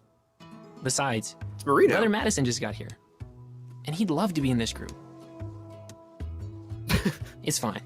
When the meeting's over, I'll just make my own arrangements and jump in with my friends. Jesus organized congregations because he wants to take care of you. And one way he wants to take care of you is by making sure that they are well qualified. Did this guy just like roll out of bed onto the fucking stage? Yeah, honestly, like I didn't do my hair while waking up, like after waking up, because I couldn't do it, and I was just like, I'm not even gonna. But like, how does he have worse hair? Like, I don't understand. I know. Well, I like showered like 5 seconds before we recorded, so my hair is still like wet. Oh, so look my at hair me. is I've also showered this week. But this, I think, would not be appropriate on stage at the Kingdom Hall. It's a little messy. He looks like he slept backstage in his suit and then just like crawled on, hoisted himself up and started giving his talk. He just looked very tired to me. Yes, Panda says they all have that absent stare. Yeah, that's a good. Yeah, every single one has that absent The stare. light is missing from their eyes. Anyway, let's keep watching and all that, because I need So to. when sorry. we see the direction, the scriptural counsels of the elders, as if coming from Jehovah, well, then don't you think we're saying to Jesus that we see the arrangement, we see things his way, Jehovah's way. Oh, he's and that we're Russian. ready Maybe to that's why support he's like that. It tells him that. That's how we support him in the congregation. Say, for example, you become aware or you become the victim of an injustice in the congregation. An injustice. The elders have been informed. One count of injustice. Now patience. These things take time to be resolved properly, as per Jehovah's arrangement. These things take time. We don't take things back into our own hands because it takes time. We want to give Jehovah's arrangements a chance, right? And once Give it's done Jehovah's properly, arrangements it's a always chance! for everybody's good, for the greatest good of all. I have no control over the pause button. With your This is skill how I set, should do my streams, but I don't. You could have. I wash my hands. I wash my hands.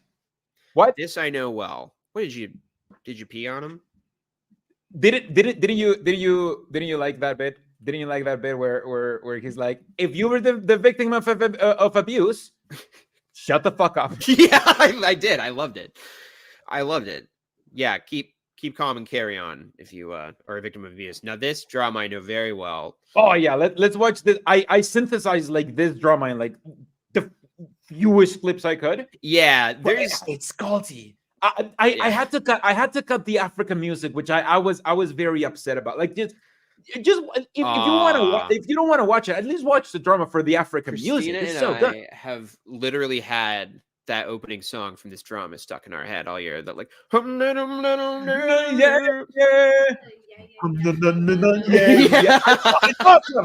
She's like, is this the yeah no song? It's amazing. It's amazing. It's the It best is. thing that Jehovah's Witnesses have done in the last 10 years. Indecision. Yeah. So you should be decisive. Decisive. Okay, this is good. We're talking to Uncle. Okay, let's play this. I'm talking about real security for you and the family. A real government carpentry contract. See, Just look here. This is the amount we can be making. Yes, for real. All you need to do, Amani, is just... Yeah. No, not a party card. You Just sign your soul over to Satan's say. system. Telling the friends to flee now? Brothers, I've been through this before. And trust me. Oh, brother. There isn't even smoke yet. First the party Doesn't this seem card, a bit then hasty? independent opinion. Think about the times that we live in. Yeah. These are the last of the last days. Boo. So we expect that these conditions would increase. Thank you so much, Musa. You've helped us to have a unified thought in this matter. Just nice little zoom on that. Amani! My brother, how are you? Ah, yes. The leader from the country we're from. You have to meet this man. See all those people out there? Yeah. They would love to work with me. This is not an offer you refuse. And you said this was all done and you had it all covered. He'll be fine. Fix They it. and And just don't waste my get time. How could you refuse how that? politics Hold on, work. hold on. In They front just of him. understand Yes. it. I can't believe this. Jacobo. Uh-oh. You there? Soldiers marching in.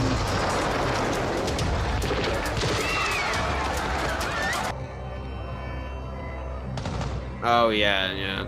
And the end of the drama. Which This just- this is what can happen if you ever disagree with the Elder Body. You can almost get shot by a machine gun and then get stranded out in the wilderness. This is what will happen. It will happen. If you do this during the Great Trib, during the GT, you fucked. Anyway, so that We continue was the immediately. Saturday. That Yeah. was the Saturday. And I think that it was the longest clip because it just, oh my God, there It's was the so greatest much that I cut out. It was the greatest It's clip of just, all it time. was extremely culty. That was really good. That was really, there was a lot of really crazy quotes in there that I'd either forgotten or hadn't seen. Yeah, they're doing it. They're out there doing it. I tell you what I like about these. If I was a Jehovah's Witness, I'm sure I would love these videos because they are more realistic to what witness life is like in some ways, not the drama maybe where whatever, but the fighting in the home and like not getting along with your mother-in-law and just like acknowledging that life exists, and that they make videos about like the petty squabbles of like elders, like I deserve that assignment, not that brother right there. Like I like having that out in the open as a resource because it's the kind of thing that you can show somebody who's on their way in, who's on chapter 1 of the Enjoy Life Forever book, and be like, this is what you're getting into, is this stuff over here. Like they're showing you all of this glossy stuff. It's so weird. It's so culty. It's so weird. Yeah, It's so this is the clearly reality. just a bunch of people trying to get along like every other religion, and they have no idea what they're doing. Definitely. Anyway, this was I did a whole rebuttal to like each and every one of the sessions. It's like 6 sessions. The whole thing is like 4 hours long or 6 hours long. I can't remember. You But put it in a was supercut, it was the right? cultiest thing.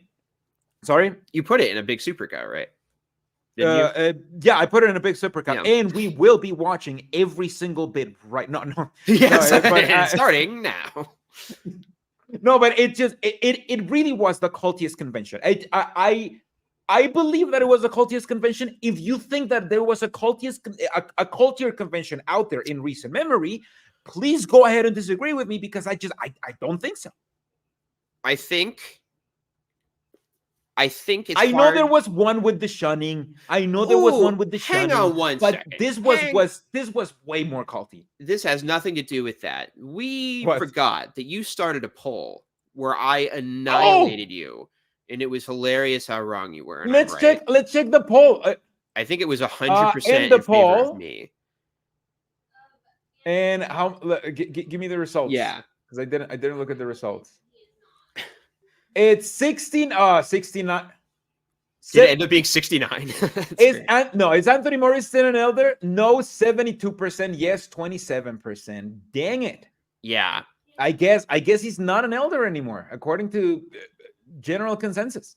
Now, to be fair, it was weighted a little bit because the 2 people in this household voted for my option, which is that he's not an elder. I voted for my option in a different account, so it's fine.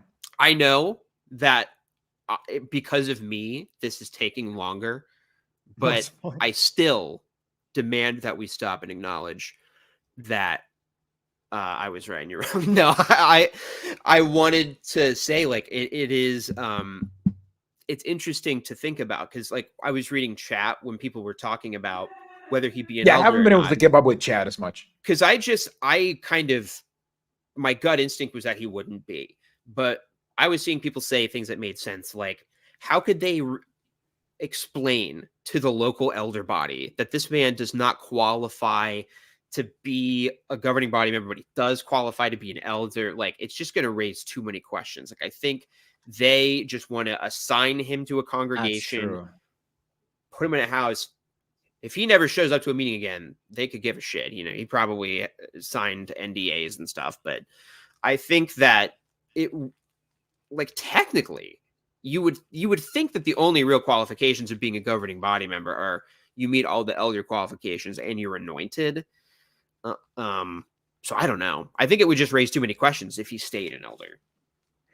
Yeah, I guess so. Like, honestly, I haven't been in the Jehovah's Witness mindset for so long that I thought that maybe he could remain an elder because I remember, for instance, my grandfather had suffered a stroke, and he was never able to, like, talk or, like, move ever again. But he was never stripped of his elder position, even though he was obviously not an elder. Because, you know, he, like, nobody wanted to be like, hey, this guy's not an elder. Like, this guy who just had a stroke and who can't move is also not an elder anymore. Like, nobody wanted to give that announcement. So I thought that maybe they would dignify Tony Morris like that. But you're totally correct. Like, it would raise too many questions. It's just easier if he's not. Yeah. Sorry, I just wanted to follow up on that because I just remembered that poll existed. We never talked about it. Yeah, no, it's fine. Good. Because otherwise, we would have finished the stream, and then I would, like, tomorrow I would have been like, oh, wait, I started a poll. Like, that's how it would have gone. I would have hacked your channel and gone live just to make sure people knew that I was correct and won something. I assume I get an award at the end of the stream. Let's watch the set of clips from the Sunday. It's not as long, unfortunately. Sunday. It's still pretty culty, though. Good to us. He was so good to us. He helped us find work and made us feel right at home. Until we started studying the Bible. These people twist the Bible to say whatever they want. Edwin, they are good people who just want to help. I've warned you about these people before. They may seem good, but remember, what tastes sweet in the mouth can burn the belly. Daddy always taught us to worship God. We worship him in spirit and in truth. You know that? No. The way she says that is so creepy. No, it's... Yes, and what's better is that they can't rebuke what he's saying. They can't rebuke what he's saying. What he's saying is true. They twist the Bible to say anything they want. And, you know, like, it may look good, but it's a dangerous cult. What he's saying is true. And then what they say is just like, oh, but this is the truth. We believe in it. Don't be crazy. It's the cultiest shit. We're happy there. You would be too. Exactly. You could become one of us and be happy too. It is very culty. I think Jehovah's Witnesses have lost the ability to make a good argument for their religion. They used to be able to. But they are not able to anymore. I was going to say, Lo just asked something that, like, totally blew my mind. I didn't even think about this. I think what we're seeing is it was like a one and done thing, like a stream that they did, like that they streamed once that you could log into and watch, that just happened to have all the, you know, videos and everything. So I don't know if any of those videos are on the website yet. Like, presumably at some point they'll put the drama on there, and they'll probably put the drama's already there. Oh, is it? Okay. So they'll probably put these on there, but you're right. A lot of these talks probably aren't on the website because it wasn't like a broadcast. It was, you know, like a convention. You're supposed to go there in person or tune into the stream. Yeah. And some nasty apostates stole the stream. Anyway, I forgot you can that watch it you was can true. watch my review to the convention. It's the best way to watch the convention, and it's shorter than the convention. Because honestly, what I wanted to do is You're just right. were This just is all you need to clips, say. like a clip that was shorter than the convention. Just when I started doing the rebuttals of the convention, If I just, can, just so it would be easier to watch. if I can pat myself on the back, I made the most recent video on my channel is just a dumb edit I made to make myself laugh from JW clips out of context, and I think my favorite thing that I've ever done for some reason is just looping this guy slamming his magazine down when he goes, "No, it's their truth." I just find this scene so funny. He's like, "You give this up, or you find somewhere else to live. What's sweet in the mouth is so burns the belly." overacted. It's so overacted. Him in spirit and in truth. You know that. No. This is the No. truth, Edwin. No, it's their truth. Edwin, there could only be one truth. Stay away from them. Why can't you just Stay see that though? away from them. You give this up, or you find somewhere else to live. You need to stand up. This is the only way. Oh, this one's really bad. You can make a difference. No, we can't. Terrence, you're one of the best players Terrence. in the school, which is why the county manager wants you to try out for the program. This is Just the take the thing form that home. pissed me off, Think and I it couldn't over. watch any more of the videos. Yeah. You see, for people like us, opportunities like this don't come around every day. Think about it. What you say? Do what now? Well, it's to apply for the county youth program. I mean, Coach says I definitely have what it takes. Listen, Terrence, I know you love to play. I do too, but we live a different life. We can't let a game get in the way of more important it's more than just a game, things, you know? okay? There aren't enough players who look like me on the pitch. But what if I can make a difference? You know, not just for the team, but for the community. It was something we hadn't heard before. We didn't know what was going on inside. Where is all this coming from? You guys don't understand. But it gave us a look at the man he could become without Jehovah. Oh, and then this song. Forgot about this. this. Song is so culty. It's really weird too. And they played it again in the annual meeting. Yeah, I know. And it's like all the governing body members being like, "Hey." Yeah, and the song is saying whatever you do for them, whatever you do for them, you do for Jesus. You're doing it for Jesus. That's the point of the song. Oh, and then the next part of the drama with a dead body. Come on, son. You need to keep moving. Oh my god.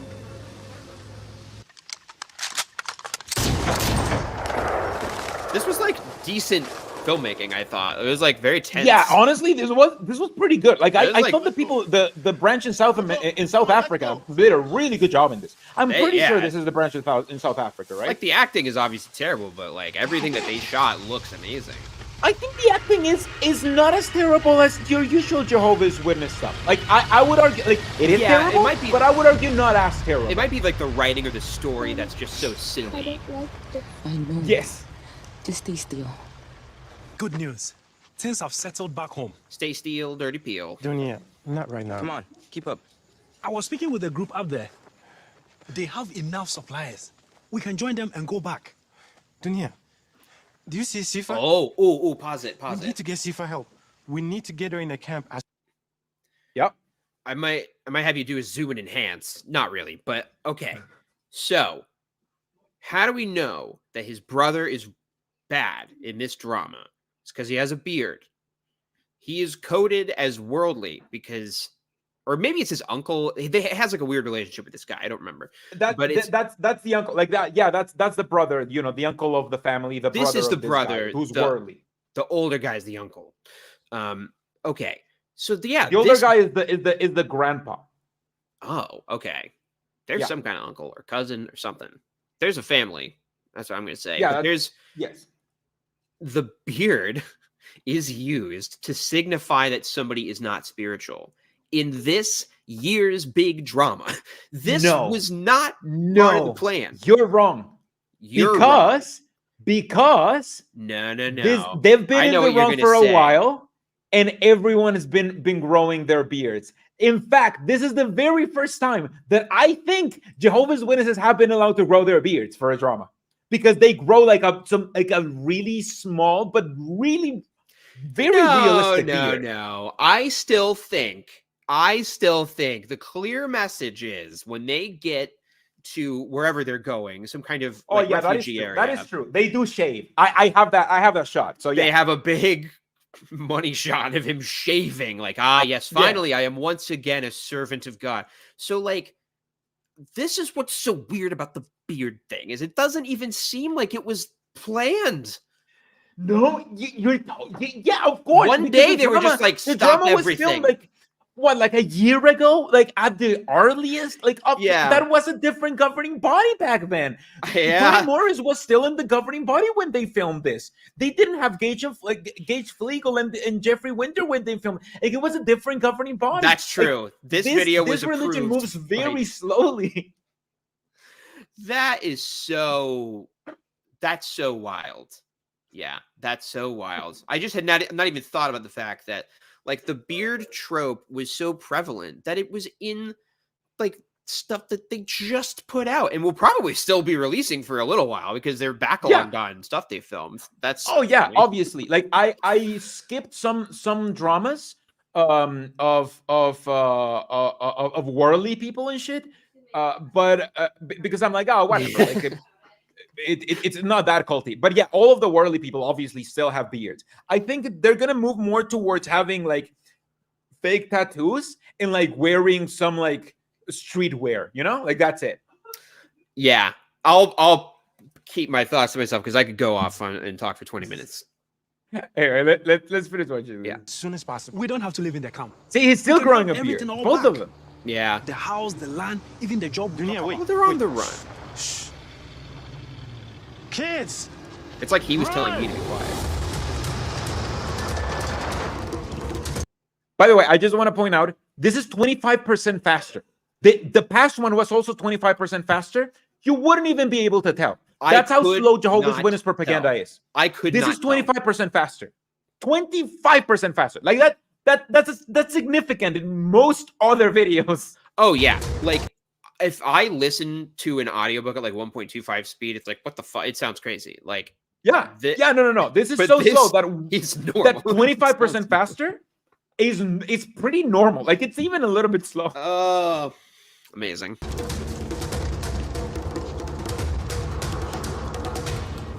We'll start streaming in 1.5 speed.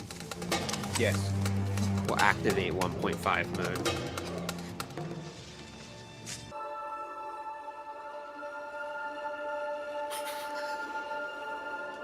Long shots of we lost our kids. That's a good shot. Like, they really went like in the fog. Well, because some of them are pretty foggy, some of them aren't. So it's pretty good shots. It's sad, they got talented people in the organization. Yeah, this is their only artistic outlet. That's so nice. That's so nice. Yes. Zuadi? I guess he forgot that he told the kids, hey, if you ever got separated, go to the refugee camp and, look for the congregation there. And obviously, I had to include this bit. Oh my God, yeah. The most love you. telling shot of all time. Continuing to patiently endure. The governing body loves you. Jehovah and Jesus, the angels, your brothers and sisters love you. Because you're not giving up. You're continuing to patiently They love you because, and only because you're not giving up. Exactly. So this took longer than I anticipated, but it was the cultiest convention. It was the cultiest convention. This is This was extremely culty, which is why I won't hear anyone saying, "Oh no, the fact that they said beards are okay is them moving towards a more progressive version of their religion." Because this is what the convention was this year. Like you can't tell me that. Like you can't tell me that just because they allowed people to grow facial hair, they're less authoritarian somehow. They really aren't. In fact, their convention was one of the most authoritarian ones out there, like in recent memory. So yeah, it's Amish people anyway. have had beards for a long time, and they're pretty culty. Exactly. They haven't changed a whole lot, but they do allow beards. Now, let's move forward with the next piece of news, which I think it's a pretty funny thing. But again, we're still in July. July was a pretty eventful year. Oh God. It's and in July 25th, something pretty funny happened. JW.org sued the JW.org, which is a parody of JW.org. Oh. And lost. Wow. They determined that DJW.org. Yeah, they determined that DJW.org was totally fine. Let's visit DJW.org. Let's see if it's there. You go. This is DJW.org. Obviously, it's a parody website. Is this the one that I see screenshots of all the time? Apostates. Sorry? Is this the one I see screenshots of a lot? It's almost like Onion-esque, you know, like it's a little satirical. But it's look, I'm sure that people had a lot of fun just coding this and everything. But this looks like, you know, and I say this in the most loving way. This looks like something from GeoCities. You know, yeah, I love GeoCities. I loved it. I had a page in there. I know how much fun it can be coding with HTML. I'm just saying it's surprising that JW.org sued this website. It is. They sued this website, which is just like, you know, like it's just a funny little web. Like it's not avoid JW or, you know, like proper apostate stuff. It's just a silly little website. This, like Rindala pointed out in chat, the logo is in Comic Sans, more or less. It's in like the crayon font. It's just funny. That's not in a disparaging way, but that Watchtower would see this and think, oh, this is damaging our brand. People are going to mistake this for us. Is insane. Like you would never come across this and think, oh yes, this is the website that all of the witnesses are, you know, promoting. This is clearly the official website of anything. Like it's clearly not. Like you would never mistake this for the official website of Jehovah's Witnesses. No. So I am not surprised that they lost. It's a silly little website. I'm not surprised that they lost as much as I'm surprised that they sued in the first place. Well, yes, it's hilarious that they would do that. That's why I reported on this, not because they lost, but because they sued in the first place and thinking that they could win. It's insane, and we will be seeing that theme all throughout the year. So, yeah, Apostate Ministry School points out it isn't even as ridiculous as what they sued Kevin McCree for. So that's fair. They are very petty. They like almost select for the most petty lawsuits that they could possibly do. It was like a heat check on their legal team. And then you know what else happened in July? Just before the July closed, this was again insane because this video got released by, you know, my favorite YouTuber ever.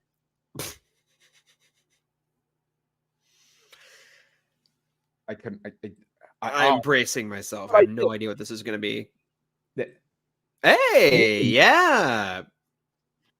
That's been the question for several months now among current and on my end, there's a little lag.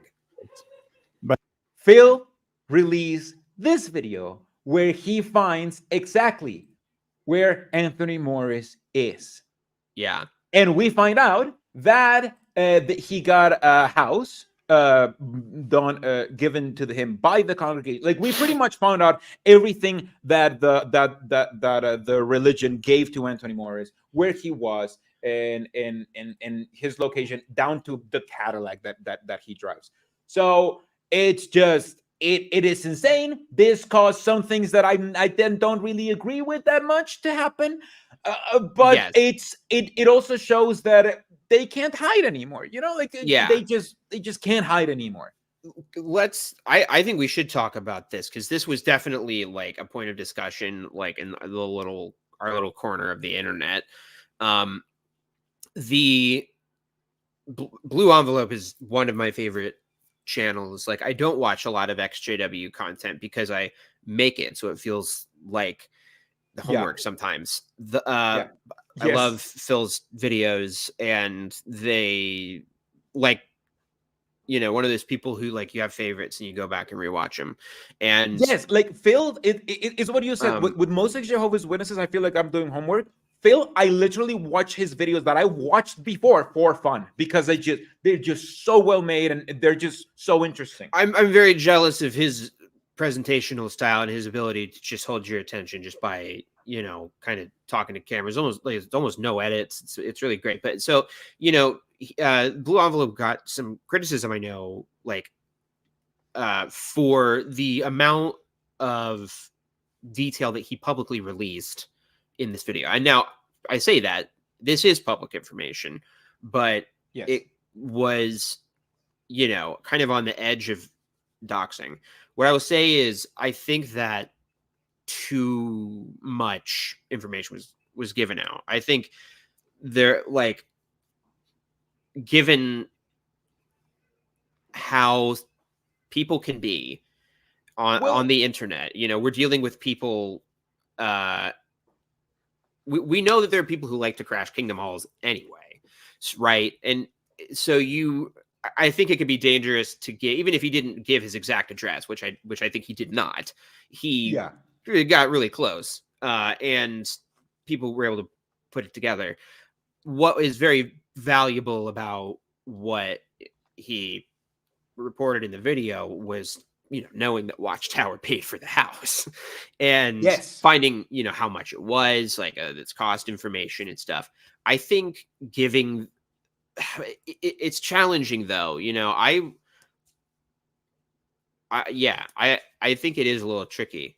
I think it is a little tricky. But look, I am like, to be fair to Phil, I am not using the video that he has public right now, because I'm using the video that he released before. He took it down. It's to unlisted. His credit. Yes, I'm using this video that he got unlisted. Like, this isn't the video that he has right now.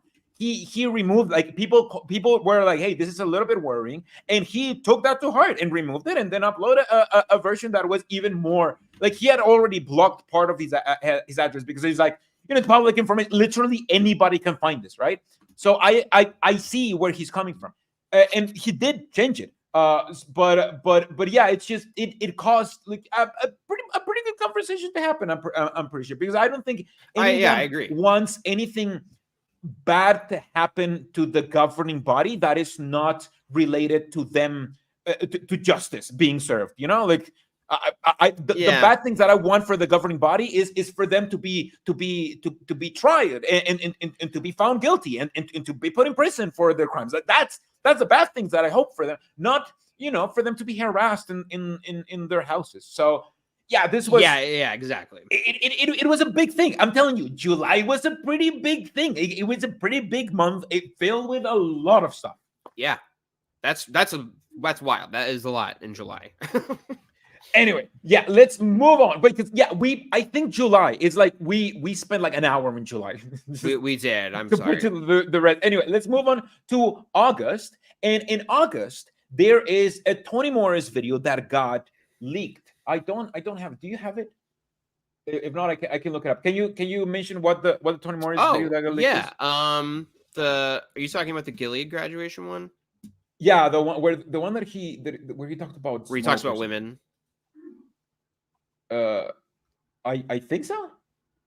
Yeah, you're talking about the leaked Anthony Morris video, or are you talking about the one that was his final talk that they cut from the broadcast, or the one that was leaked by Warwick Pimo, where he's like holding court in Gilead and just kind of? No, I'm talking about this one. Hold on. Let me share the self-aware NPC video. that was put on here, and she'll probably have, man, and then like self-aware NPC, like stop making video, like. See, it was also pretty eventful year in the XJW sphere. We're not going to get into it, but I think it's pretty sad in the XJW sphere because a lot of sad things happen. Well, you know, I support anybody taking breaks for any reason. Yes, of course, of course, of But course. I also agree selfishly. That is really good. Yeah, selfishly, I love their videos, and I always learned something and got jealous that I hadn't thought of something or whatever. Like, and all of their stuff is so great, and like, I don't know, like it's just good to have around forever because anybody waking up can find it, and it's really good at deconstructing stuff. Shout out. Yeah. Shout out, bruh. May they rest in peace, you know? Yes. So this talk, it really is. This is a talk that was released in July. It was supposed to be included in the May 2023 JW broadcasting, and apparently got replaced with a Stephen led talk. Let's just listen to what Tony had to say, because it's not a long clip. About the theme, beware of Satan's temptation to make you smoke. Now, some might be thinking cigarettes, cigars, pipes. No, we're talking about the way Satan himself smoked many years ago. Now, let me explain. Find a scripture that was cited in the comments in 1 Timothy. I need to smoke. Now, literally in the Greek, puffed up with pride is be made to smoke. So the point there being that if you're made to smoke, you're wrapped in smoke. Now, if I was sitting here wrapped in smoke, I couldn't see myself clearly, and you couldn't see others clearly. Such a weird talk. Because you're wrapped in smoke. See? This is somebody who's not Verse well. 18. This is somebody whose brain is broken. No rational person could write these words and say them. This is like, it does not make sense. It is incomprehensible. But let's see the point that he wants to make, because Jehovah's Witnesses do this. They take very convoluted explanations to make their point. It's like sound Bible based. It's like the if-then fallacy over and over, where I noticed this in conspiracy groups too, where it's just like, well, this could mean this. So if that means this, then it could mean this. And if that's true, then I can say this other thing. And if that's true, like everything is just stacked on top of like these assumptions that are then just taken as givens, and it adds up to Satan was once made to smoke. And you're like, what? Like in hell? He's like, no. He was smoked. like I'm doing right now. Yeah.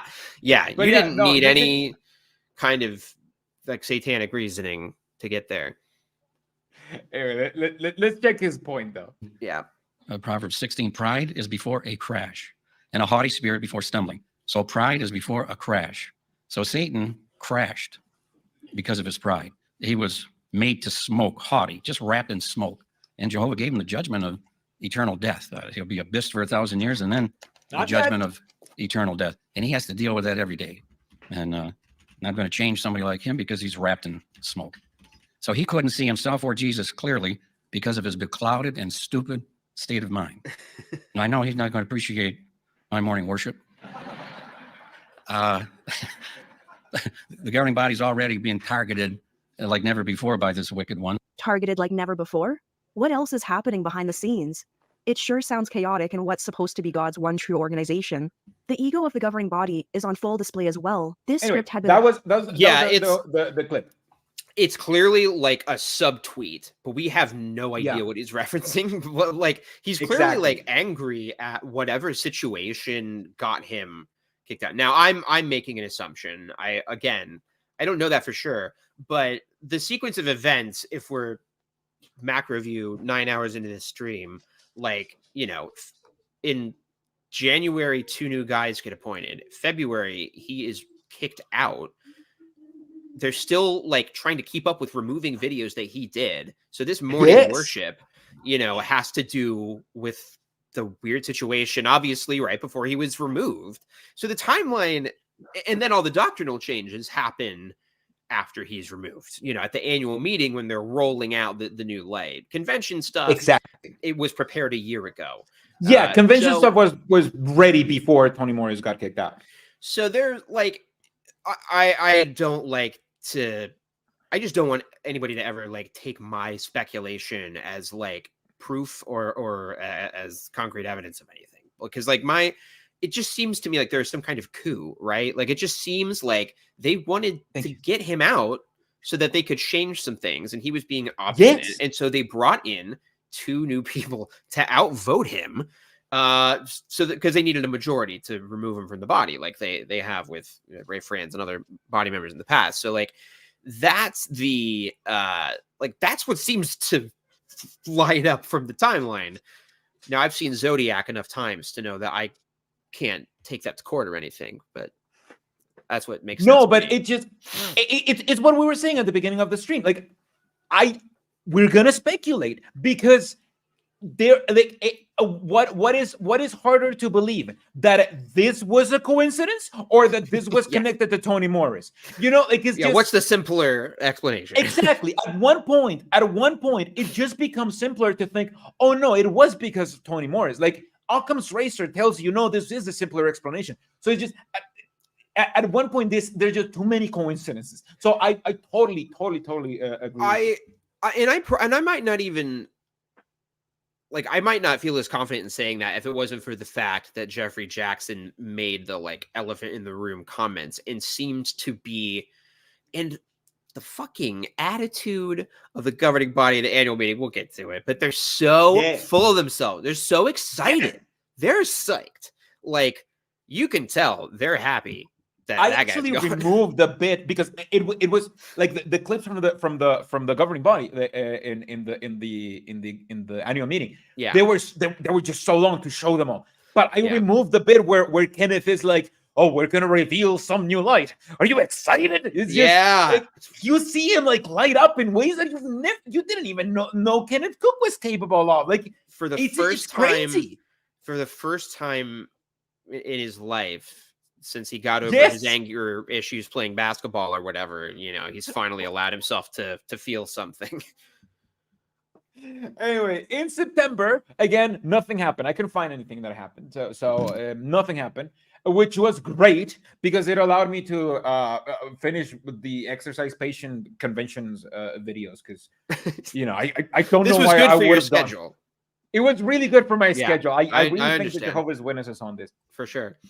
And then in October, it's what we were talking about, the annual meeting. So what about how about we get right on it and watch the bits of the annual meeting that I put together. Their clarified understanding of Bible truths, a new light. Oh, I forgot to add the clip where he says that they're not going to apologize for anything. But that's shameful, first of all. But I just want to say what would have been a really funny bit. You should have said, okay, so here's this highlight reel that I made. And then you should have showed the like dumb meme edit that I made. And then like cut to James Somerton to just make it like a full 2023 recap. Bring in James Somerton. It would be a good recap, but I feel like not for our audience. I feel like it doesn't make any sense. We know a lot. Like for you and me, that would be very funny. For you and me, yes. Has been announced and explained. I forgot other. Of course, it's not at every annual meeting that this takes place, but when Jehovah makes something known, often it's at the annual meeting where it is announced. Have you ever asked, for example, This is also 25% faster. Just remember this, because otherwise you wouldn't be able to tell. You would not be able to tell. So let's just remember this is 25% faster. None of those who died in the flood get a resurrection? Even those who may never have heard of Noah? And what about Sodom and Gomorrah? Will everyone who died in Sodom and Gomorrah sleep an everlasting sleep? The women, the children. Sleep in sleep? Will they sleep in everlasting sleep? And was there not one redeemable Assyrian soldier in that band of 185,000 He's just who doing died fan at the fiction. hand of He's Jehovah's doing, angel? you know, what if? We don't have the answer to those questions. What happened in those 6 months between But Empire we do and know Jedi? one thing. The merciful judge of all the earth will do what is right. Can we really say that Leia Wait a never minute. went to Tatooine? Did I hear that right? We don't Before have she the was answer kidnapped by to those Jabba the Hutt? questions? I thought we did. In the past, our publications have stated that there's no hope of a resurrection for those who died in the flood or those destroyed in Sodom and Gomorrah. But do we really know that? And if you've been in the truth for Do we a while, really sometimes it's know a bit hard to that? remember, was that what we used to believe, or is this what we believe now? Once the Great Tribulation starts, I have no control over is Bonds, there a door of if you're just opportunity tuning in. still available? Well, to Danny, answer take it that, away. looking at this time chart, remember the judgment of the sheep and the goats, the final judgment occurs when? Not at the beginning, but towards the end of the Great Tribulation. So let's think about some that we know, perhaps unbelieving relatives, disfellowshipped ones, others that have heard the message, perhaps studied with us. Could some of them, once they see the destruction of Babylon the Great, decide that what Jehovah's Witnesses were saying is correct after all? Could they take a stand for the truth? Yeah.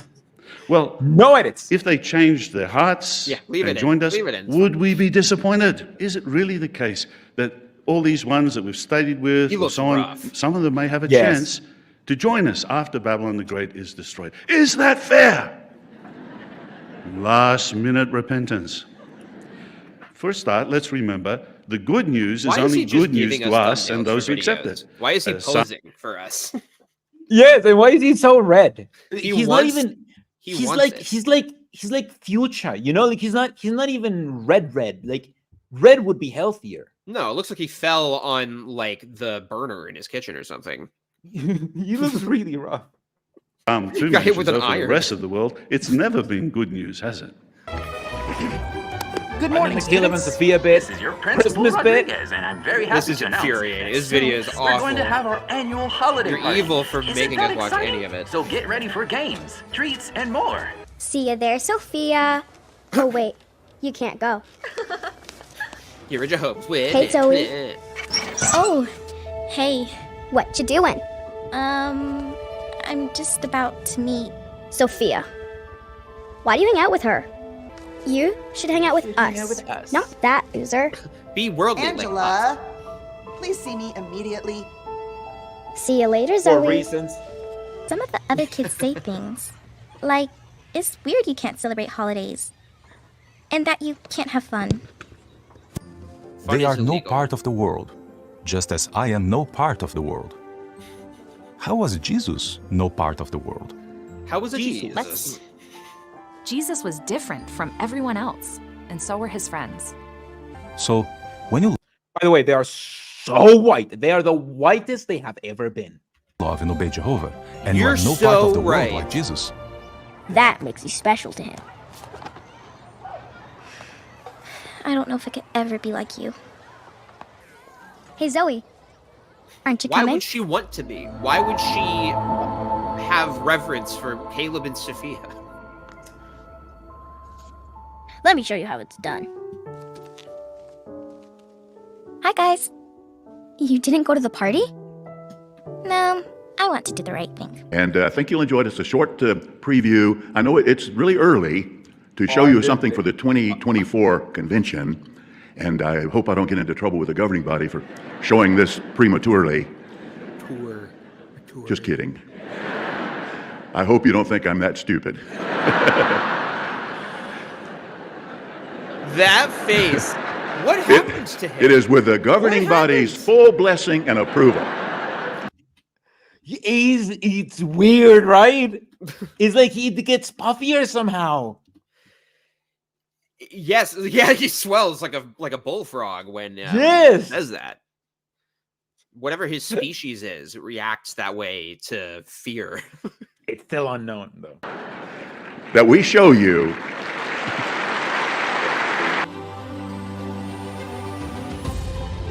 So this is about the Jesus I'm drama. declaring to you good news. For today, there was born to you in David's city a Saviour, who is Christ, the Lord. My sweet Christy boy. Jehovah's slave girl.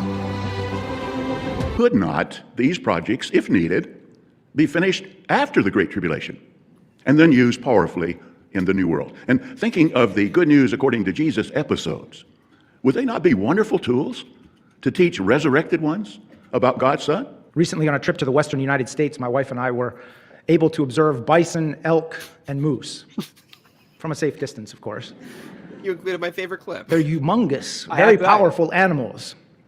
Well, what if Jehovah had chosen one of them to declare his praise? Every time you would approach, they would say, "Praise Jah." This But he is hasn't. what Jehovah's Witness humor is. They just eat grass. They praise Jehovah in a different way. But did you know there was something else very interesting about the tithing arrangement? Can you pause for a Nowhere in second? the scriptures did Jehovah arrange for any human to. Yes, of course. Okay. Because I have to call this out. Danny Caleb, I mean to tell you that I love the new haircut. Thank you very much. I feel like we're at least I haven't been tied. keeping up on chat, but I had to keep up with that. We're at least tied on that. He says like they eat grass. They serve Jehovah in that way. You know, they serve Jehovah differently than us. I had just like totally forgotten and was reminded that it's like this concept in Jehovah's Witnesses, I think based on wording in the Bible, that just like the act of flying, like a bird flying, that's how they praise Jehovah. Just by like doing, like existing in nature, like fish please Jehovah by swimming in a little school, and like that's just pleasing to Jehovah. I don't know. I remember hearing my very passionately creationist grandfather say things like that. Sorry, it was Anyway, not thank important you. at all. No, it's good. Thank you so much to Cleet. Oh, it's just I had to shout this out. Clean and Fatuleness for $5. Hello, beautiful people. Jumping in late, but happy to see y'all. Well, I hope you join us. You haven't missed anything because it's we've been just you ramping haven't up. missed just most of the year. It's fine. Monitor whether each person was really giving the entire tenth of his produce and his animals. The governing body Animals. believes this same principle can be applied when it comes to reporting our time This spent bit, in the obvious. ministry. Our ministry involves much more than counting time. For this reason, we are pleased to announce that beginning November the 1st, What did they give it to 2023, congregation publishers will no longer be asked to report the amount of time they spend in the ministry, nor will publishers be asked to report their placements, the videos they show, or their return visits. Instead, the field service report will simply have a box that will allow each publisher to indicate that he or she shared in any form of the ministry during the month. There will be one more box where publishers report the number of different Bible studies they conduct. See, wouldn't it be wonderful to have a little bit more help to see how we can show love for people and make disciples? Yes, See, I wouldn't it be struggle to love wonderful to have a publication that would help us to be more flexible and more responsive to the different needs and interests so of the people excited. that we meet? And what Yes. if that publication highlighted specific ways that Jesus and other first century evangelizers showed their love as they made disciples? Well, you will be happy to know You cut that like Jehovah's 8 organization has on produced his just mouth. such a publication. It's a 32-page brochure entitled Love People, Make Disciples. And that was the annual meeting. The Man, most relevant clips, at least. It That- was it a was crazy annual meeting. Yeah. Honestly, we should talk about the service thing, right? Even though I know we've been talking for a while. So I've been thinking about this. See how this hits you while you're filling yourself with smoke or whatever Anthony Moore said. Oh, yes, please. Wrapped in smoke? You're wrapped in smoke. The ministry counting time thing does not change the outside perception of the Jehovah's Witness like identity at all. You're totally right. They know that their brand is like door-to-door preaching. And I think that they probably want to roll that back and focus more on just carts and stuff, just because what's the fucking point, maybe? But I think they know that that's their brand. And as much as it's really not that radical of a change, in my opinion, because the hour requirement has always just been about being able to monitor what a person is doing. And you've always been able to lie on your report or round up anyway. Like, I don't know many people were totally 100% honest on their field service reports. So I think it's more like, I don't know. I struggle with figuring out how big of a change it is, because it doesn't really change the way like Jehovah's Witnesses are structured at all. And in terms of like the pressure to be in the ministry, I don't know that it changes anything there, because you're still going to be judged by the elders for not being at the meeting for service. I don't know. I don't think Jehovah's Witnesses are going to spend more than a couple of hours per month now.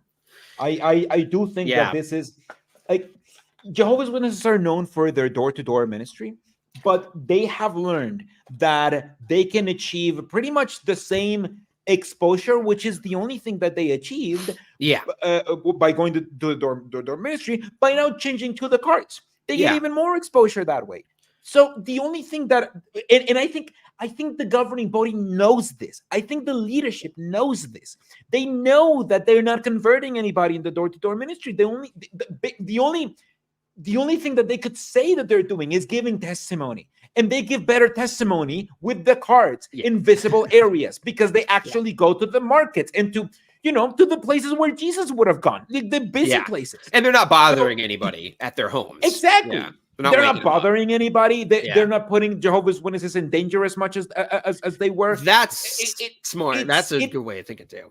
It accomplishes the same thing. So I think the leadership knows this. So they're removing the hour requirement, but there's I think the controlling bit. I think it is controlling, but I think the controlling bit comes in a different area. I think now they're also diminishing the amount of hours that you need to pioneer. And now to pioneer is to either go to stand in the cart for a long time, or to build kingdom halls. You can pioneer if you start building kingdom halls. And I think that's where the push is going to be. Yeah, you can. Because you're right. You count your time. Anytime all of the time that you spend sacred building service. kingdom halls is it's the service that you count. Sacred service. So I think that is where the Jehovah's Witnesses are going to be pushing towards. Like, hey, don't you want to pioneer? And by pioneer, you women building kingdom halls. I feel that's where it's going. Yeah, and maybe that makes... you don't get them doing it 10 hours a month, but you get a couple of months where they dedicate at least 30 hours building your shit. That is way better for the governing body. Yeah, I think something that I have overlooked that I think is intriguing about the change at the annual meeting is like they have this whole talk that's really weird and hard to follow. I think it's the one that Loesch gives, where he talks about how there were like different classes of Israelites who like willingly held themselves to like I don't know if it was the priestly class or whatever, but like people choosing to hold themselves to a higher standard or something. Like he's trying to say that pioneering is still going to exist, and that's for people who are, like it is now, better. But now when you think about it, I think pioneer becomes something of a more official rank that puts you above rank and file members, more so like being a ministerial servant or an elder. If you think of it like as a hierarchy, it would be like rank and file, pioneer, servant, elder, CO, whatever. Like, because you are doing this thing that gives you a title in the congregation. And before, I think the issue with it was that everybody's counting time anyway. It's just that some people are counting more time. Now it's like, oh, no, I'm special. On my service report, I count the hours because I'm a pioneer. You other people don't even do that. I think, am I making any sense? I'm trying to say like they're trying to make pioneering seem cooler. Yeah, no, I mean it does make sense, especially if you take into account that they've diminished the hours that pioneering that you need to be pioneer, and they even have special months where you can do even less hours to pioneer. So I feel like God's having a sale. Pioneering is like the thing to do if you are spiritual. So yeah, no, I totally agree with you. Yeah, it's weird that they are keeping the pioneer thing and them counting hours, but nobody else does. I'm trying to like reconcile what their rationale is. and work backwards. Yeah. Like they do. Well, I think the rationale is we want people to keep building kingdom halls for us. Oh, I yeah. think that's the rationale. Like, I think that's the rationale. Like, we don't want people to waste time doing shit that is not for us. So we want people to keep building kingdom hall for us. And that's why, you know, if we get rid of the hour requirement outright, nobody's going to build kingdom halls because nobody's going to be counting the hours anymore. Yeah. I think that is a calculated move.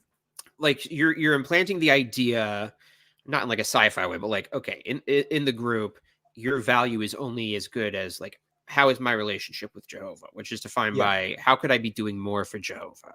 And now there's this thing like, okay, well, I could be pioneering, but pioneering, even though it's less hours and there's like it's still really hard because it's just demoralizing because there's no response, at least in my area. It's probably easier if the territory is productive and you can actually talk to people. But in my area, like the territory is dead. Maybe you talk to one person a month, maybe that never, you talk to twice. But like, I think this adding in building kingdom halls to it is very smart because people will have a desire to pioneer so that they can feel fulfilled and there's pressure to do it. But it is hard to go in the ministry. But Watchtower wins either way because if they build halls, building is definitely more satisfying than because you are actually making progress on a task and you can see when it's done, much unlike the field ministry.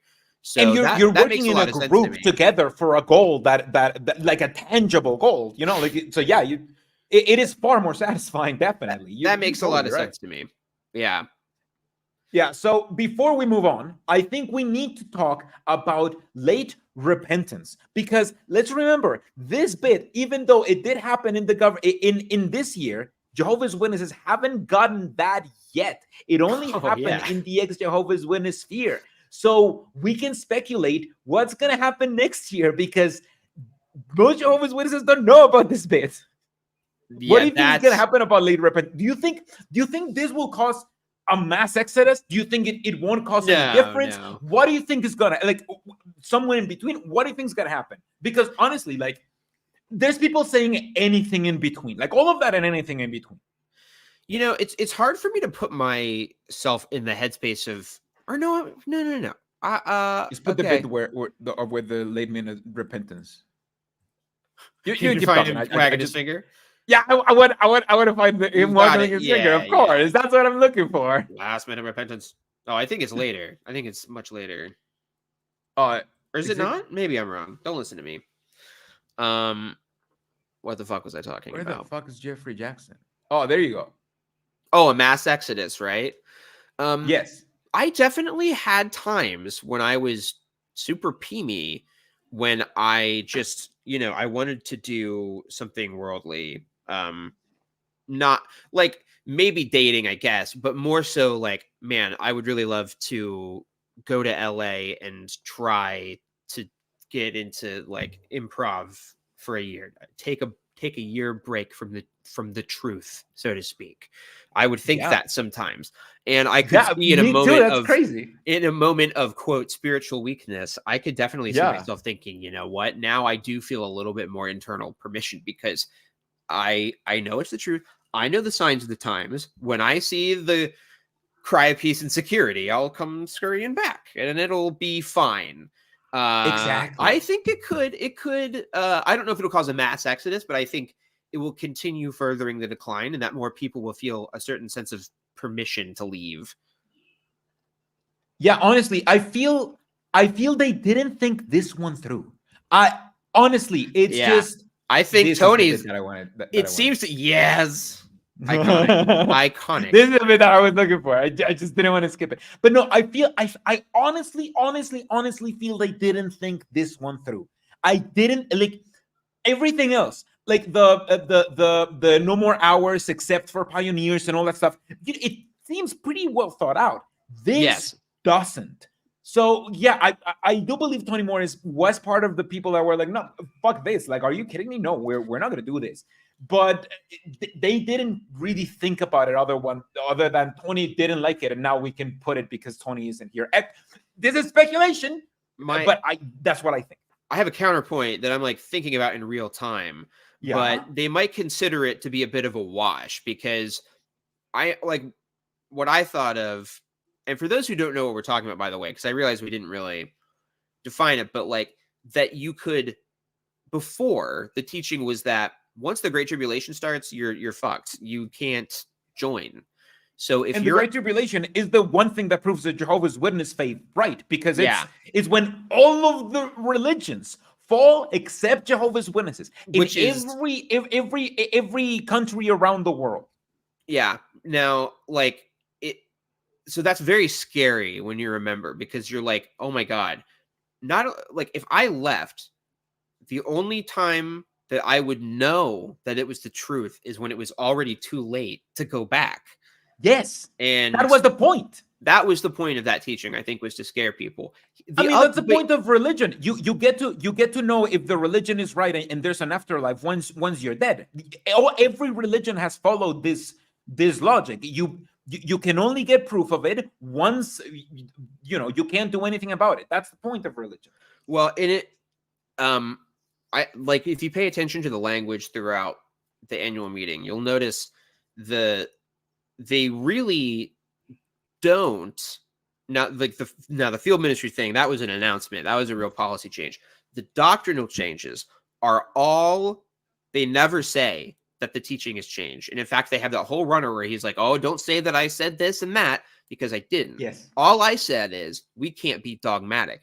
Now, obviously, all he was doing was asking a bunch of leading questions like, well, can we really say this? Isn't this kind of ridiculous? Are we sure about this? Well, I can't say for sure, but we can't be he goes all the way there, and then he just, except to the end, except to say it outright. Yeah. But what that does is, like, there are people who like that belief, who like the belief that once the Great Tribulation starts, everybody's fucked. Yes. They can hang on to that belief, and they can be, they can hold that feeling. And if you're a family head, you can hold that belief over your children, because that is your, that's your little spiritual flock. So I don't know. I probably a bit of a wash. I don't know if that will, but I think it's nice for people. It's nice for people like my parents who desperately want to believe that I will at the last minute repent and be saved.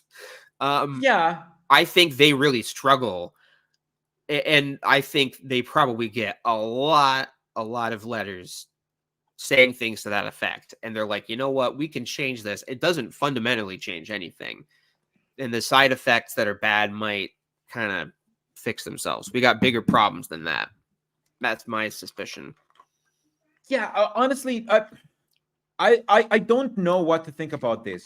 It's going to be very interesting to see what the reaction is going to be from the believing Jehovah's Witnesses. I am very much looking forward to check the forums in the from believing Jehovah's Witnesses once this hits the main narrative, because I want to know how they're going to react. So that's why I wanted to talk about this, because we know about this, but technically it did happen this year, but most Jehovah's Witnesses will not know about this till next year. So we will not see the consequences of it until next year. And I just think it's interesting because of that. And I think it's also interesting because I don't think this would have happened if Tony Morris was still a part of the governing body. I think he was one of the ones that you're talking about that liked this dogma pretty much. To me, the cleanest narrative, my conspiracy theory that I can cobble together is what I said before, about him being kind of muscled out.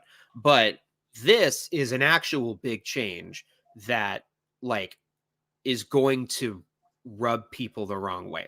People are going to be struggling with it. Pimos that I have talked to who well, I'll ask him, I'll just reach out and be like, what's the vibe in the congregations about this? And they'll the beard I'm really curious. The beard thing, everybody was, well, first of all, most people were really psyched. And of course, everybody did feel either super vindicated or super pissed, right? Yeah, but of course. The field service thing, there was more of a oh boy, I don't know. Like that's like just not knowing how to react. And I'm sure exactly, people fell into line and were like, oh, how loving. It's more reasonable. Blah, blah, blah. You can still count your time if you want. It's just that you don't write it on a report. But we missed a huge part of this, which is that means that Watchtower has deemed that it is not worth their time to count the global number of hours being reported because they're trending down, and counting it only makes that them is true. look bad. So there's no benefit to them going through all the work of keeping track of it if all it does is confirm a decline that probably has no realistic chance of turning around. Yeah, and look, this is the last thing that I want to say about late repentance, because I feel like I've especially talked about this ad nauseum. Yeah, but sorry. I think this thing about late repentance, maybe it may be a little bit trickier to know what's happening like inside the Jehovah's Witness religion than the Beards, because once you make the connection, oh, I can leave the religion and then just come back when I see proof of it. It's not like you're going to tell your parents, right? Because, like, that's not the kind of realization that you tell to other people. That's the kind of realization that you keep to yourself. So that's why I'm curious about the forums, because usually in the forums, there's going to be someone who is going to say the quiet part out loud, like, and this then is some bullshit. It's going to force them to react. Someone's going to be like, oh, but doesn't this mean that we could just leave it and just go back to being Jehovah's Witness when we see that? If somebody's going to say that, and then I want to see how Jehovah's Witnesses react. What did they come up with? It's going to be very interesting. It's no true Scotsman. It's like, well, Jehovah reads hearts. So if somebody joins and their reason for doing so is not pure, then they'll be judged and they'll age like the guy in The Last Crusade, Indiana Jones. Like they'll just like drink from the wrong cup and like die. Like I think that's what they'll say is like Jehovah reads hearts, so they can last minute repent if they want. I think all it really does is give people who have disfellowship family members a little bit of comfort for themselves that like I don't have to be freaking out trying to reconnect or like distressing. Like I can have a little bit of peace that like they can repent. That's my kind of take on it. I don't know. I don't know that I can't figure out how people will feel about it. You're right. It is it'll be really interesting. I'm definitely going to try to like make a video about it, because part of me is like, nothing's going to happen. But another part of me is like, I can't see, most Jehovah's Witnesses not making that connection. And then if they make that connection, how will they react? Yeah. I can't see just no reaction happening. I think there's going to be a reaction. I'm just very curious what that's going to be. Can I say one last thing? I'm so sorry. Yes, please. Because I know we have like 2 more months left, but I just wanted to. They're short months, it's fine. Okay, so my conspiracy theory is that the field service thing was the thing that Anthony North wouldn't move on. Like it was probably a culmination of a lot of little things. Like probably for years, the elder or the governing body has had disagreements about this last minute repentance thing. And, Tony would be obstinate and refuse to move. But I think the field service time, like that's the kind of thing that is so huge that there might genuinely have been like irreconcilable differences. And he's like, this is bullshit. I'm not going to change. And so they're like, okay. Yeah. So they bring in 2 guys to essentially fire him and kick him off the board of directors. That's kind of the thing that makes the most sense to me, because this is the biggest change, the field service time thing. And genuinely people had very mixed reactions about it. And it does make people question how much they've sacrificed spending time and counting time. Like, you can see how that would be a thing that would be like, I can't compromise on that. So that's my and theory. It makes sense that Tony Morris would be involved, because if you look at the time frame, obviously it wasn't going to affect the convention, but he got kicked out in February, and then this happened in October. So all of these new changes, like that definitely they had months to transpire and to get ready for the annual meeting. So yeah, it makes sense. The other two things that happen in the annual meeting, the creepy Christmas Caleb and Sophia animation and the Love People Make Disciples publication, it's just culty shit that you would expect. Like, I feel that's more par for the course. Yeah, exactly. That would have happened with any governing body, pretty much. It's just yes, what was going to happen all along. Yeah. It's culty, and I wanted to play clips of it because it's pretty culty. But it does feel like there's a connection with Toni Morris and these late changes, and how psyched they are and how animated they are to be talking about all this exciting new light. So excited. Anyway, in November, I only have one piece of news that was unfortunately very, very relevant, which is another attack on Jehovah's Witnesses, this time in India. It killed several people, including a child who was 13 years old, and it was horrible. It was apparently by an ex-Jehovah's Witness who felt like they were being anti-patriotic, like the Jehovah's Witnesses were anti-patriotic, right? Yeah, I think that's important to note. Like, their frustrations with the witnesses were like political in nature. Like, it wasn't humanitarian in nature. Even it was like they exactly needed to be more involved in politics, at least from my understanding of it. So that's kind of interesting, and speaks to a difference. Like, that's a pretty different mentality than I'm familiar with. Even that was obviously it was a very troubled person that would do that. But you can't find a logic to it because hurt people, and you can see that here. This is somebody who got hurt by the religion, who hurt people that were already victims in the religion, like him. So it's because that's just, he was too indoctrinated and too perturbed by the religion to see that he was only hurting victims like he was. So I released a video that immediately got demonetized, which, whatever, it's fine, about this attack and about the importance of not seeing Jehovah's Witnesses as the victimizers. I know that Jehovah's Witnesses, indoctrinated Jehovah's Witnesses, push the doctrine and they carry out the doctrine. But at the end of the day, they're being mind controlled, pretty much. Like, they're victims like you were before you realized that you were in a cult. You did the exact same shit. So like, I can't be against Jehovah's Witnesses, because then I would hate myself for the things that I did and think that there's no way out. I don't know. It's a huge part of waking up to realize that most Jehovah's Witnesses are not guilty. They're just indoctrinated. They're victims like you and I. Yeah, like, you should treat, there are witnesses who are absolutely abusive and perpetuate, horrible things and the worst elements of the religion, but there are also wonderful people. And I think most of us have people who we just hope we can be friends with them again someday, because they're lovely people. And yeah, I think what you said is really, really true. Like, don't dehumanize Jehovah's Witnesses as people, because that was you a few months or years or decades ago, and you should extend them the same level of like dignity and grace that you would have wanted to have had when you were a witness. Exactly. So I just want to close this by saying, don't do anything that victimizes Jehovah's Witnesses, because that just pushes them further into the religion. It's not going to work out the way that you think it's going to work out. That don't hurt the victims trying to hurt the cult.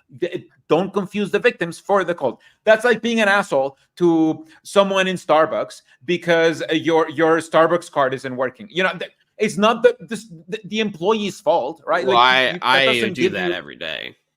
It is the employee's fault. Like, honestly, they just work minimum wage. But my barista is Anthony Morris, so I kind of have a beef with him.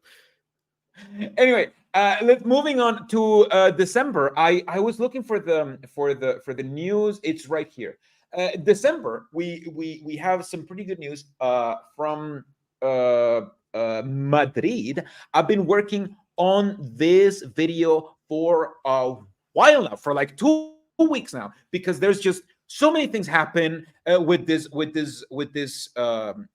event in Madrid, where they basically ruled, a jury in Madrid ruled that it was lawful to say that the Jehovah's Witnesses are a cult. In Spanish, is called a secta. Secta is basically it's not sect, because sect is just like a small religion in English. Secta is a small religion that with a charismatic leader ish. So it's kind of like the more accurate description like, is cult. Sect and secta are not like parallel words. Like exactly, they're not secta is parallel closer words. to That is a cult. very important part, because you know the word is secta in Spanish. Yeah. But yeah, the Cognates? more Is accurate that translation is cult. Sorry? Cognates. Is that what it is when they basically sound the same in both languages? I'm Like an idiot. tradición, is Why- it cognate what for would I tradition? know? I don't know. I'm just remembering my 8th grade Spanish class. Anyway, I've been. But this is very these cool. are- Thank you for explaining this. These are the people that are involved. I'm just going to recap again. You are going to see a video. I wanted to release it like this week. It's just I've been moving, and this is a gonna take a huge quick thing. So bathroom I've been reading so much. It's just there's so much that happened. Yeah, go ahead. There's so much that happened in this case alone.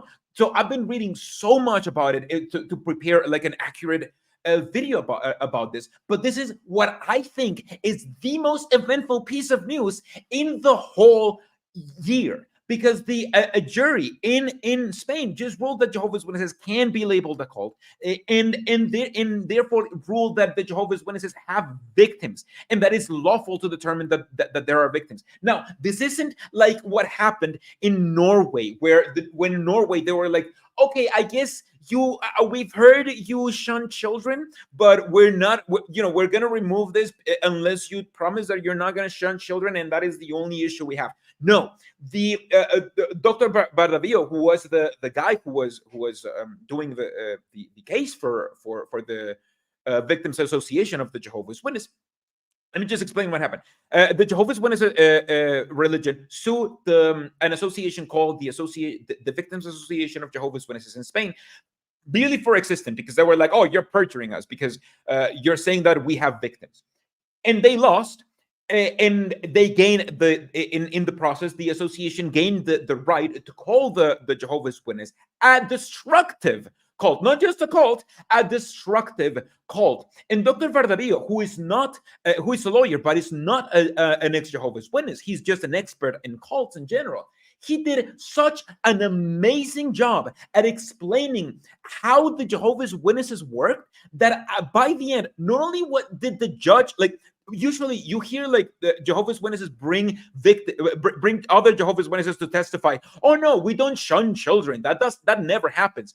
But when that happened in this case, the judge was like, yeah, we know that that's not the case. We know that if you're saying that you don't shun people, but we've already seen your propaganda and talked to your victims. And not only did they know about that, they got to the point where it is in the legal writing in this case that Jehovah's Witnesses lovingly shun people. And that's how they can make victims, by lovingly shunning them.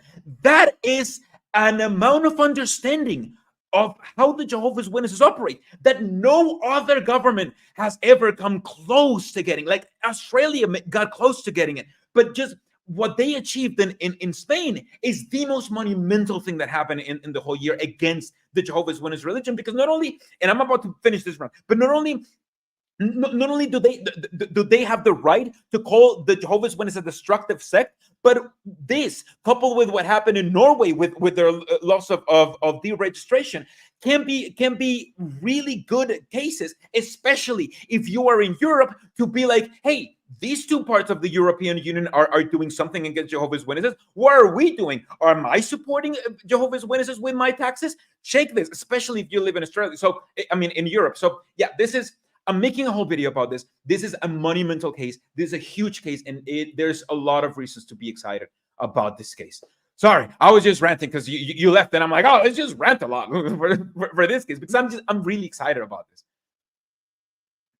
I think you're muted. You're still muted. There you go. I said, I love you. You're great. I love how passionate you are. This is so great. Thank you. Honestly, look, I wanted to have this video like out, but the more I do research, the more I'm like, no, I need to do justice to like I need to do a video that is like good because this is so important. So yeah, I think this is what makes me excited about next year, because if this is what's happening in Europe, this can definitely cause like an effect in Europe, because the more countries in Europe pay attention, the more countries in Europe will pay attention. So if this happened in the United States, the religion will be done. I am so happy that this happened. It's amazing that this happened. It is the best news from the year. Forever I Chokeaholic says, looking forward to that video. Thank you so much. Yeah, I am looking forward to that. So yeah, those are the good news that happened in December. Do you have anything else said before the last piece of news that we have of the year, which is the most monumental piece of news? No, I mean, I know that there's been a lot of legal developments that I've really not done a good job of keeping up with because of the holidays and working on stuff. So I know that there's been a lot of really positive developments in the States and in Norway and in Japan, I think. Or is it? Yeah, I don't know. There's good stuff going on. I just don't know. Yeah.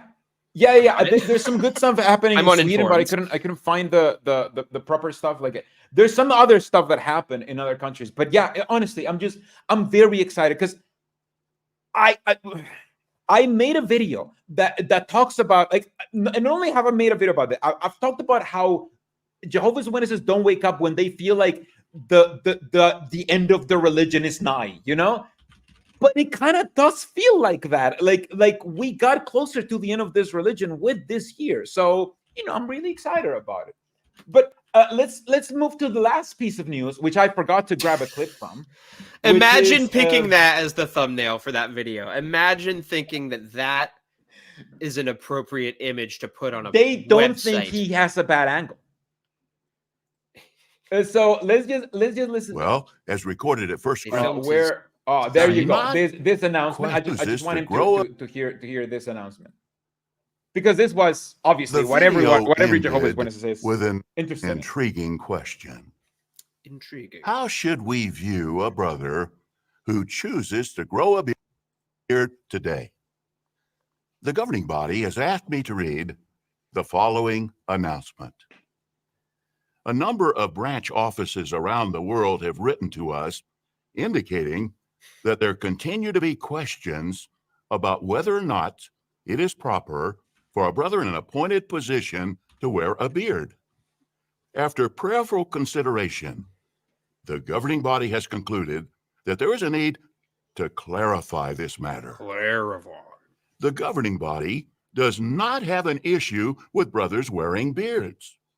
Why not? Because the scriptures do not condemn the wearing of beards. Because none of your goddamn business. Furthermore, as time has passed, we have noted that in many lands, it is acceptable for men who hold responsible positions in business and government to wear beards. Thus, whether a brother wears a beard is a personal decision. A brother's qualifications to serve as an elder or ministerial servant are based on his spirituality. So much to say you can wear a beard, by the way. Wear a beard. I know, just to say. Not wear a beard, like grow a beard. Grow a beard. It's fine. It's fine now. And those in the field, including special pioneers, missionaries, and circuit overseers. In harmony with Romans 14:4, neither the elders nor any other Christian should feel compelled to judge a brother who chooses to wear a beard. We trust that these comments will help us to remain on guard against anything that might cause division among Jehovah's people. End of the announcement from the governing body. because that's how you get new light by the governing body. So that is the most consequential news for Jehovah's Witnesses, because if you're Jehovah's Witness, this is the piece of news that you remember from this year. You'll forget about everything. You'll forget about David's plane. You'll forget about the annual meeting. You'll forget about everything. You'll just know that this is the year that it became okay to grow a beard. It's one of the most I mean, you know, when the new system comes along any month now, it'll be in the history books. It will be like in the grand timeline of like, okay, Moses. It happened a couple of years before Armageddon-ish. All right, Noah, here's everything that happened from the time you died after the flood to now, post-Armageddon. The beard announcement is going to be on the timeline. And then presumably right after that. Like, oh, man. Right after is the Great Tribulation. And then they'd be like, Noah, oh, man, believe me, if they hadn't changed this, you would have to shave that beard, man. Like, good thing they changed that right before you got resurrected. Yeah. You know, maybe they're just paving the way to be like, well, in the new system, obviously we're going to have to deal with Noah's and Moses's. We're going to have to deal with all these beard havers. Let's just get this out of the way now. Let's us grow out our beards, meet them where they're at. You're going to think that I'm making fun of you, but I think that the fact that they do dramas now is probably a big part of it. Not just because they look ridiculous with the bad beards, but because they can't show people in the new system unless they don't have beards, you know, they're resurrected. Because how do you show Noah? How do you show Moses? Like, the point of them is that they have beards. I think you might be onto something. Like, they're making all these productions, and they're having to visualize all of their weird doctrines that have always just existed as the ramblings of crazy people in a magazine, and now they have to try and essentially make movies out of it and shit. And they're doing it, and they're like, I have some plot holes. What are we? Why does Noah wear robes, but everyone else, you know, dresses like they're from the 1950s? And like, who can wear a beard? Can you wear a dress if in the paradise? Like, how recent does your resurrection have to be for you to be allowed to wear a dress? I don't know. Anyway, to wrap up, I have this collection of culty propaganda that it just I forgot when it came out, and Jehovah's Witnesses don't put out, you know, when shit comes out. They just put it there, and they don't put a date, and it's not in the metadata that I could find. So I just had a collection of clips that you're gonna remember because you did some videos about some of this, and we even reacted to a few that about just the cultiest things that they said that I just couldn't fit anywhere. What if you just showed this stream that we've done? Genesis. What? So what if you just showed the stream that we've been doing this whole time, and it just started like, for the next 3 hours? We just watch ourselves do this. Sorry, you go ahead. I'll Bo Burnham, yeah. Unlike the planets that have been named after false gods, Genesis chapter 1 tells us that Jehovah named this planet Earth. As for the false labeling of the other planets, we can be certain that those disgusting names will soon be gone. In both ways, the earth is being ruined. How so? Along with false religion, human society in general is gradually corrupting everything that Jehovah has set in place for mankind. We see it in their incessant nationalistic wars. We see it in their racial hatred and divisiveness. We see it in their promoting of abortion. We see it in their so-called gay marriage. We see it in the gender blurring that the world is promoting. You don't have to be a man or a woman, they say. You can be whatever you feel like or choose to be. Really? He told the nation of Israel that, quote, a woman must not put on the clothing of a man, nor should a man wear the clothing of a woman, for anyone doing so is detestable to Jehovah your God. If that is how the Creator feels about the switching of clothing, how much more detestable he must view the world's attempts to blur the lines of gender with false labeling. Recently, the World Health Organization adjusted its view of gender. It now states that, quote, there are many genders existing on a spectrum from male to female. A specialist. It added that gender identity exists on a continuum and that sex is not limited to male or female. Let's hear his rebuttal. Again, really? Oh. Talk about an attempt to tear apart what Jehovah has made. He Jehovah's proved it. purpose for He humans proved it is with clear. facts and logic. But Satan's world now says that marriage can. Really? That's it. That's all you need. You prove your point. Isn't it just be between obviously emotionally repulsive to you? And I have to explain no further. Isn't it kind of icky? Exactly. Isn't it kind of icky? Shouldn't like you just think about the surgery, the gender assignment surgery? Isn't that kind of icky? Don't think that any kind of surgery is inherently kind of icky. Think only about how this surgery makes only you one feel kind icky. of surgery is gross. Yeah, only one kind of surgery. That's the one kind of surgery that's icky. My colectomy was not disgusting. Having my bowel No, removed. every other looked- surgery is just pleasurable. It's just everyone has a great time. Everyone's just having martinis. It's just a party. Except that one. That's the icky one. It's just wild. Like, I've just been waiting for them to jump in the transphobia bandwagon, and the fact that they just have this kind of limp dicked, really. Talk about a desecration of Jehovah. Anyway, we know Honestly, that's bad. Honestly, look. I would say they are the last ones to jump into this old anti-trans propaganda bandwagon, but they're not the last ones. Harrison was the last one. 2 men or 2 women. Again, really? We can be certain that promoting this corrupt view is part of Satan's attempt to ruin mankind, That's to my make them favorite. so abhorrent to Jehovah that he can be would certain. abandon humans and his purpose for mankind in the earth. I love this bit because he says that gays are so repugnant that they are they are the strategy of Satan to make Jehovah hate humanity. Now, It's by what crazy. mechanism is that possible? How is Satan doing this? How is he making the gays? I don't understand. With biology, How does he have obviously this power? perverting biology. Who gave him this advanced biology? Not because obviously people will be like, oh, it's against biology. Yeah, if you don't know anything except first grader biology, then yeah, it is against biology. But not advanced biology. Satan has transing power, we have learned. That's one of his powers as the devil, is he can trans people and gay marry them. Anyway, we need the let's clip go of the dean going gay marriage in the devil costume. Oh, There's like yeah. this clip of me when I got baptized. Because remember, I am Caleb. That is Twin still Caleb. flames, yeah. Hey, Dad. Here's my service report. Good. You can Wow, put what it on an the bench. outdated video. Okay. Yes. Oh my god! Oh my god! You're totally correct. I didn't even think about this, and I put this We're thing cracking together. the code. Oh my god! I mean, there will still be service reports. You just have to put in it's true. that you did go. But yeah, you're totally right. You're totally right. Dad, when can I be a publisher? Ah, Shut the you fuck have up brought and hand this me up that before. wrench. When we're together in the ministry, you do very well. Shut are the fuck making up them and hold the whiter. right properly. They are making them whiter. You're totally right. Yes, they are. Yes, Like- they are.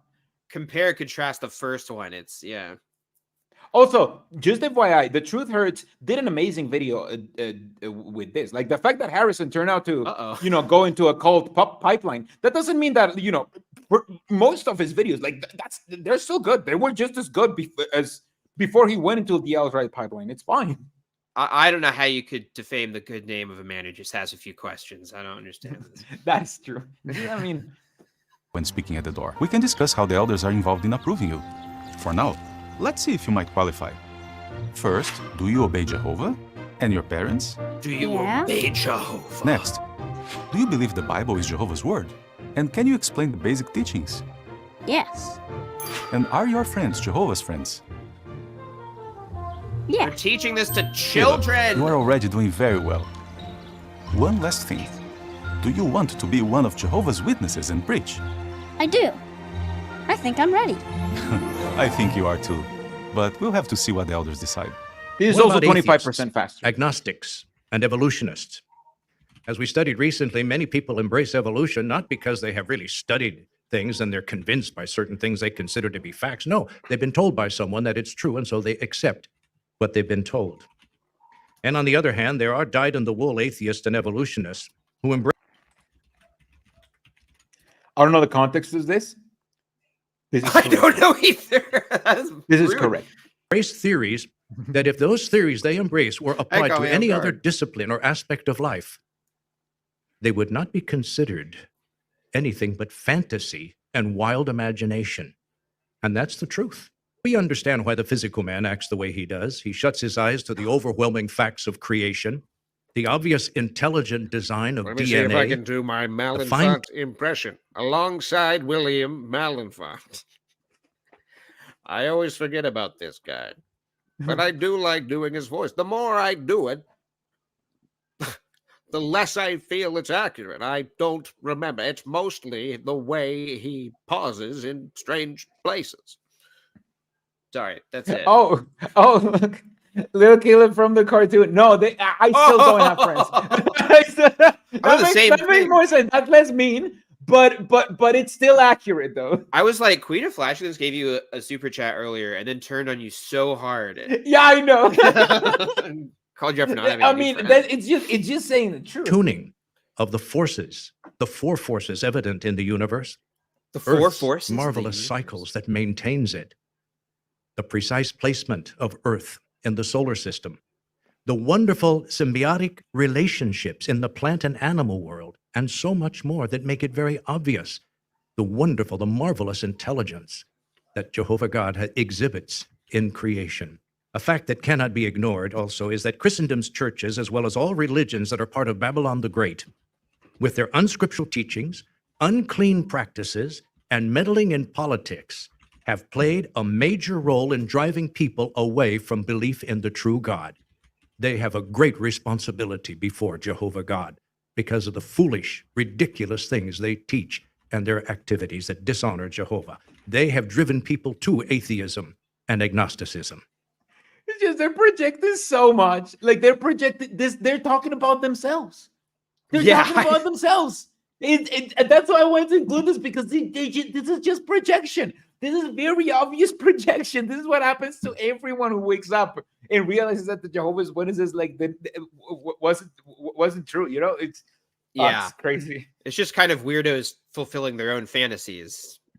These cult leaders. Exactly. How do you get baptized? That's a good question. And an important one. Mom looks so young in this picture. Hey! Yes, you can be young, like your mother.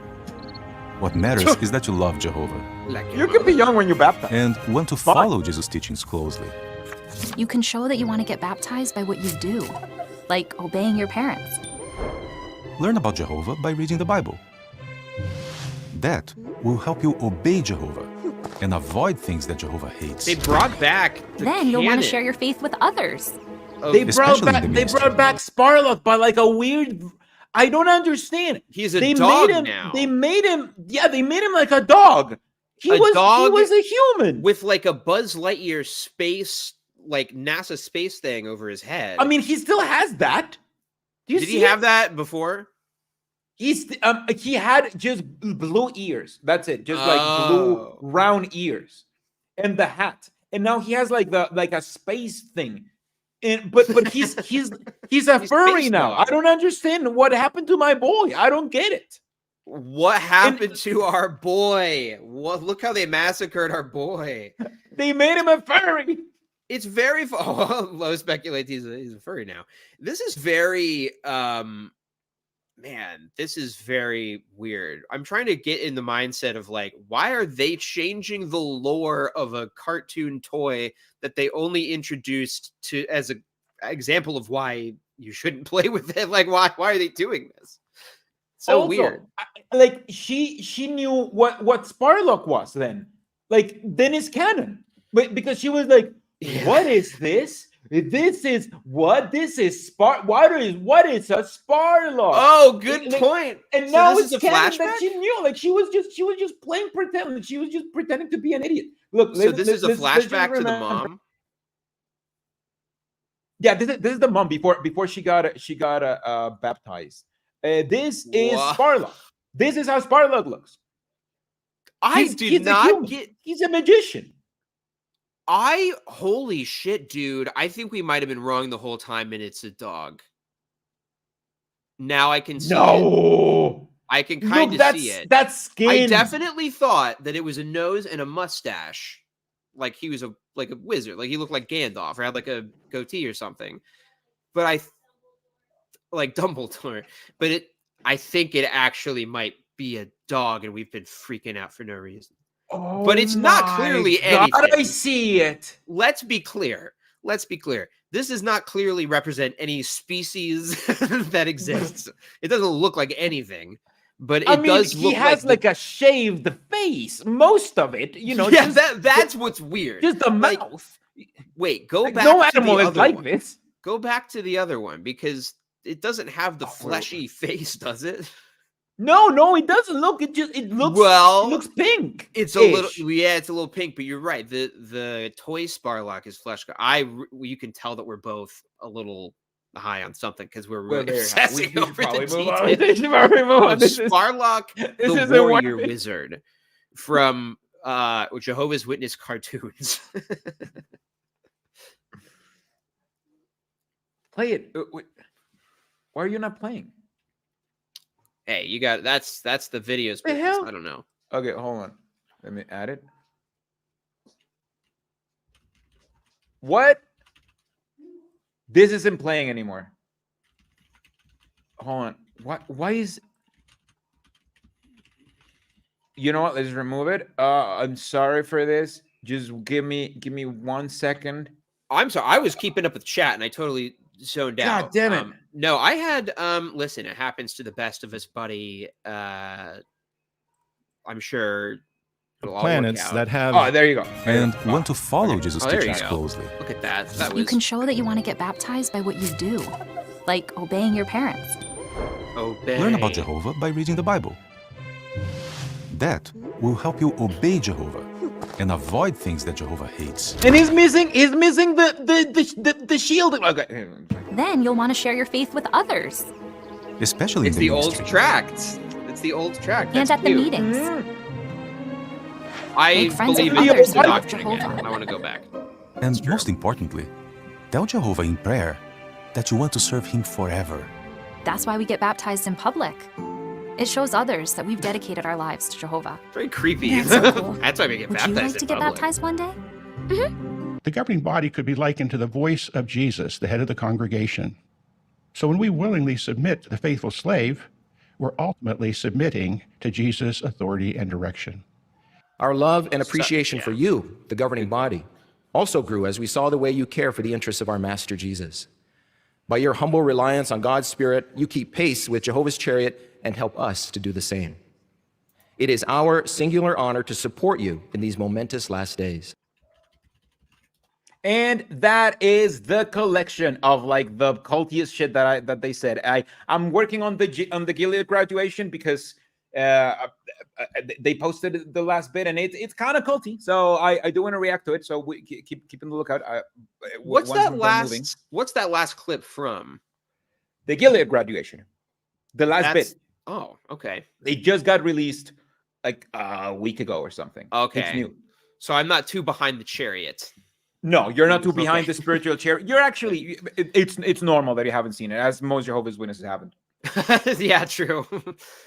Anyway, so that was the whole year. While you figure out what are your final thoughts about the year, I'm just gonna just tell people that selling merch. You can buy merch.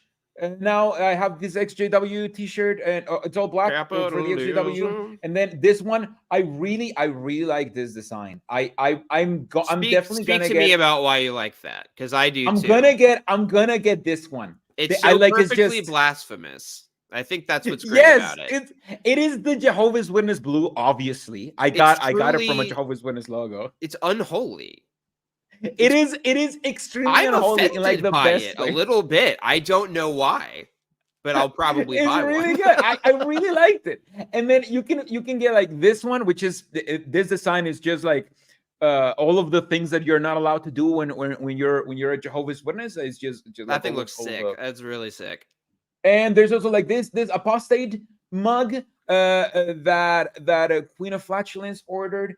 This apostate design, and an apostate definition as well. So nobody defines apostate for you, and you can just wear the apostate definition. Except for your shirt. Yeah, exactly. Nobody defines it. Nobody defines it. No human defines it for you. merchandise. You only accept definitions from clothing. So, it will be a really good way if they only if your Jehovah's Witness family only accepts definition from clothing. Anyway, that just people have been telling me to do merch, and I've had like this. I didn't just want to have like my face or just like XJW Caleb or whatever. Like I wanted to make a few designs that I wanted to, that I would want to buy myself. So I hope that if you want to support me, I only get like a couple of dollars, but if you want to support me and show your apostasy, that is a really good way of showing it. So that is how December ends. That is the most important thing that happened in the Jehovah's Witness sphere in December. That I have a merch now. But anyway, what are your thoughts? Fucking sick. It looks sick. Thanks, man. Here's the thing with like merch and stuff. Like I am wearing a shirt of gay club that we've been to because it's a cool club and I wanted the shirt.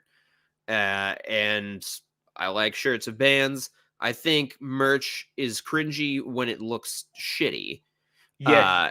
But it looks great. That's why I've been slow on it, but I've just started working on some designs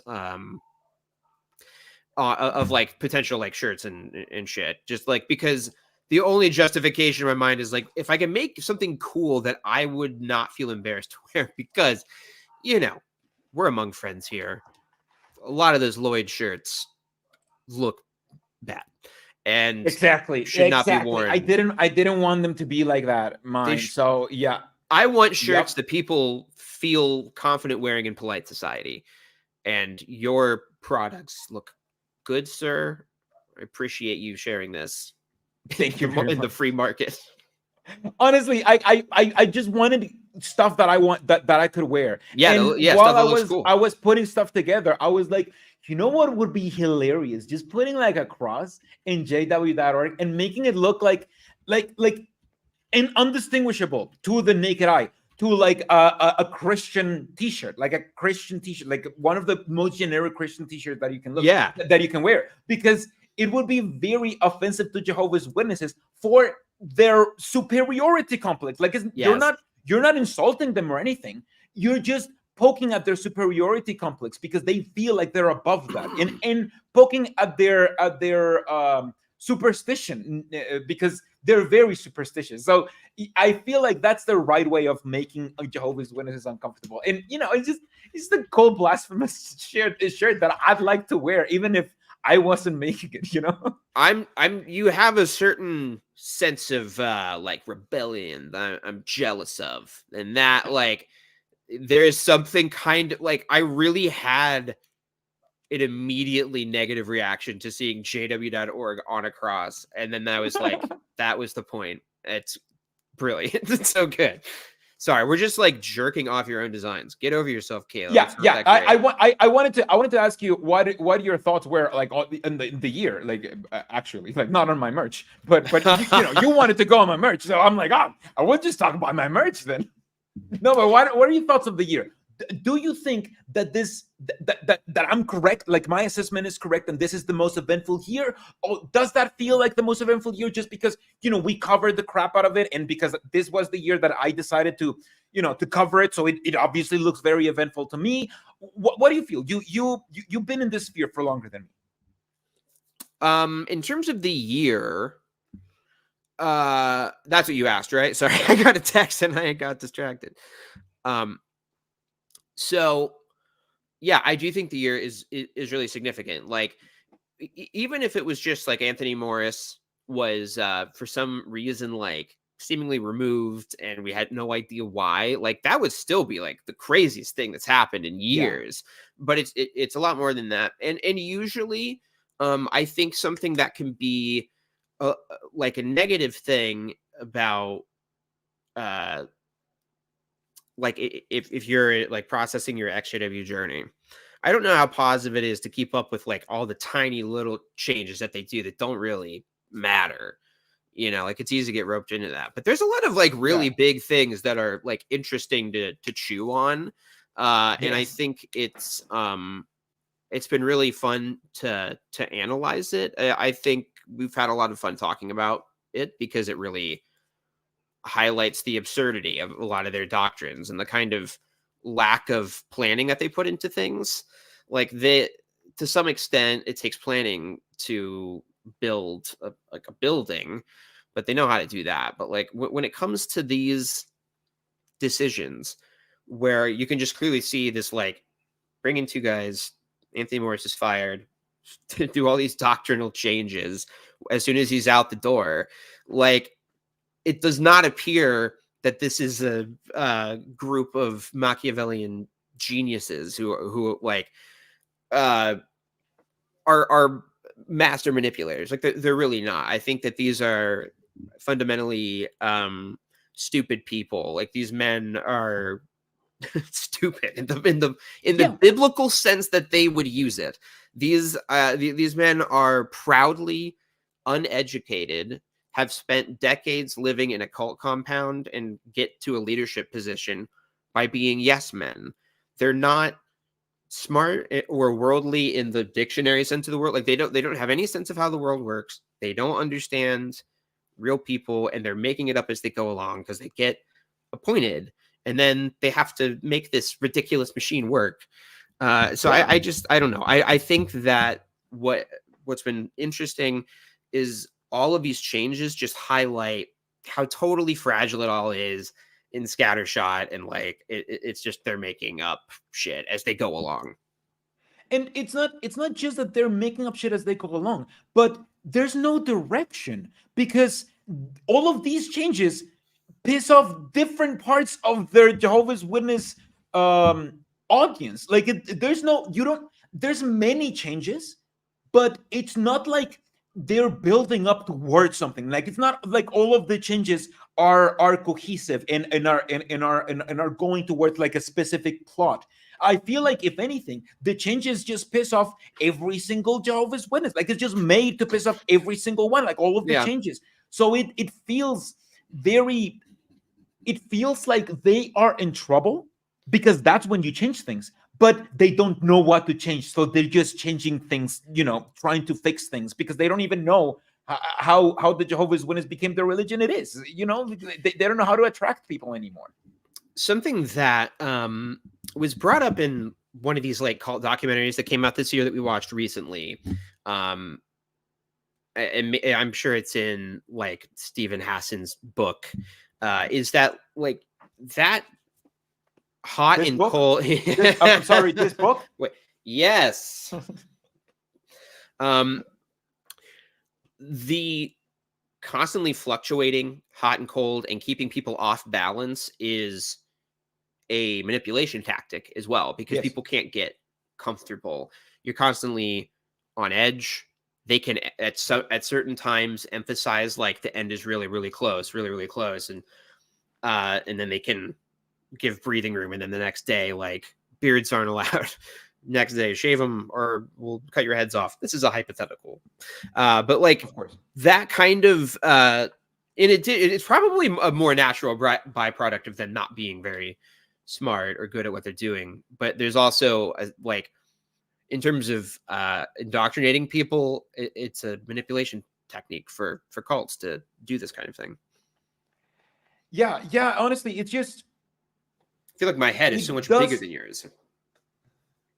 What do you feel now? We could go on speculating for a long time, but and this is what I like to close on. The analysis.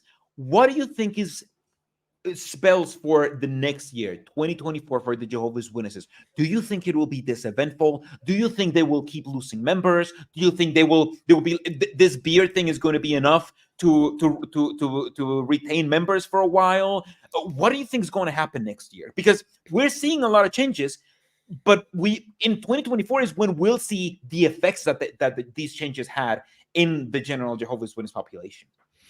Honestly, I feel like I've learned like there's no point in trying to predict what this group is going to do because yeah, I'm asking you to do the impossible. I am aware of that. Yeah, but like if I wouldn't have guessed that any single one of the things that happened this year, other than maybe like appointing new governing body members, like that wasn't too surprising or even particularly interesting to me when it happened.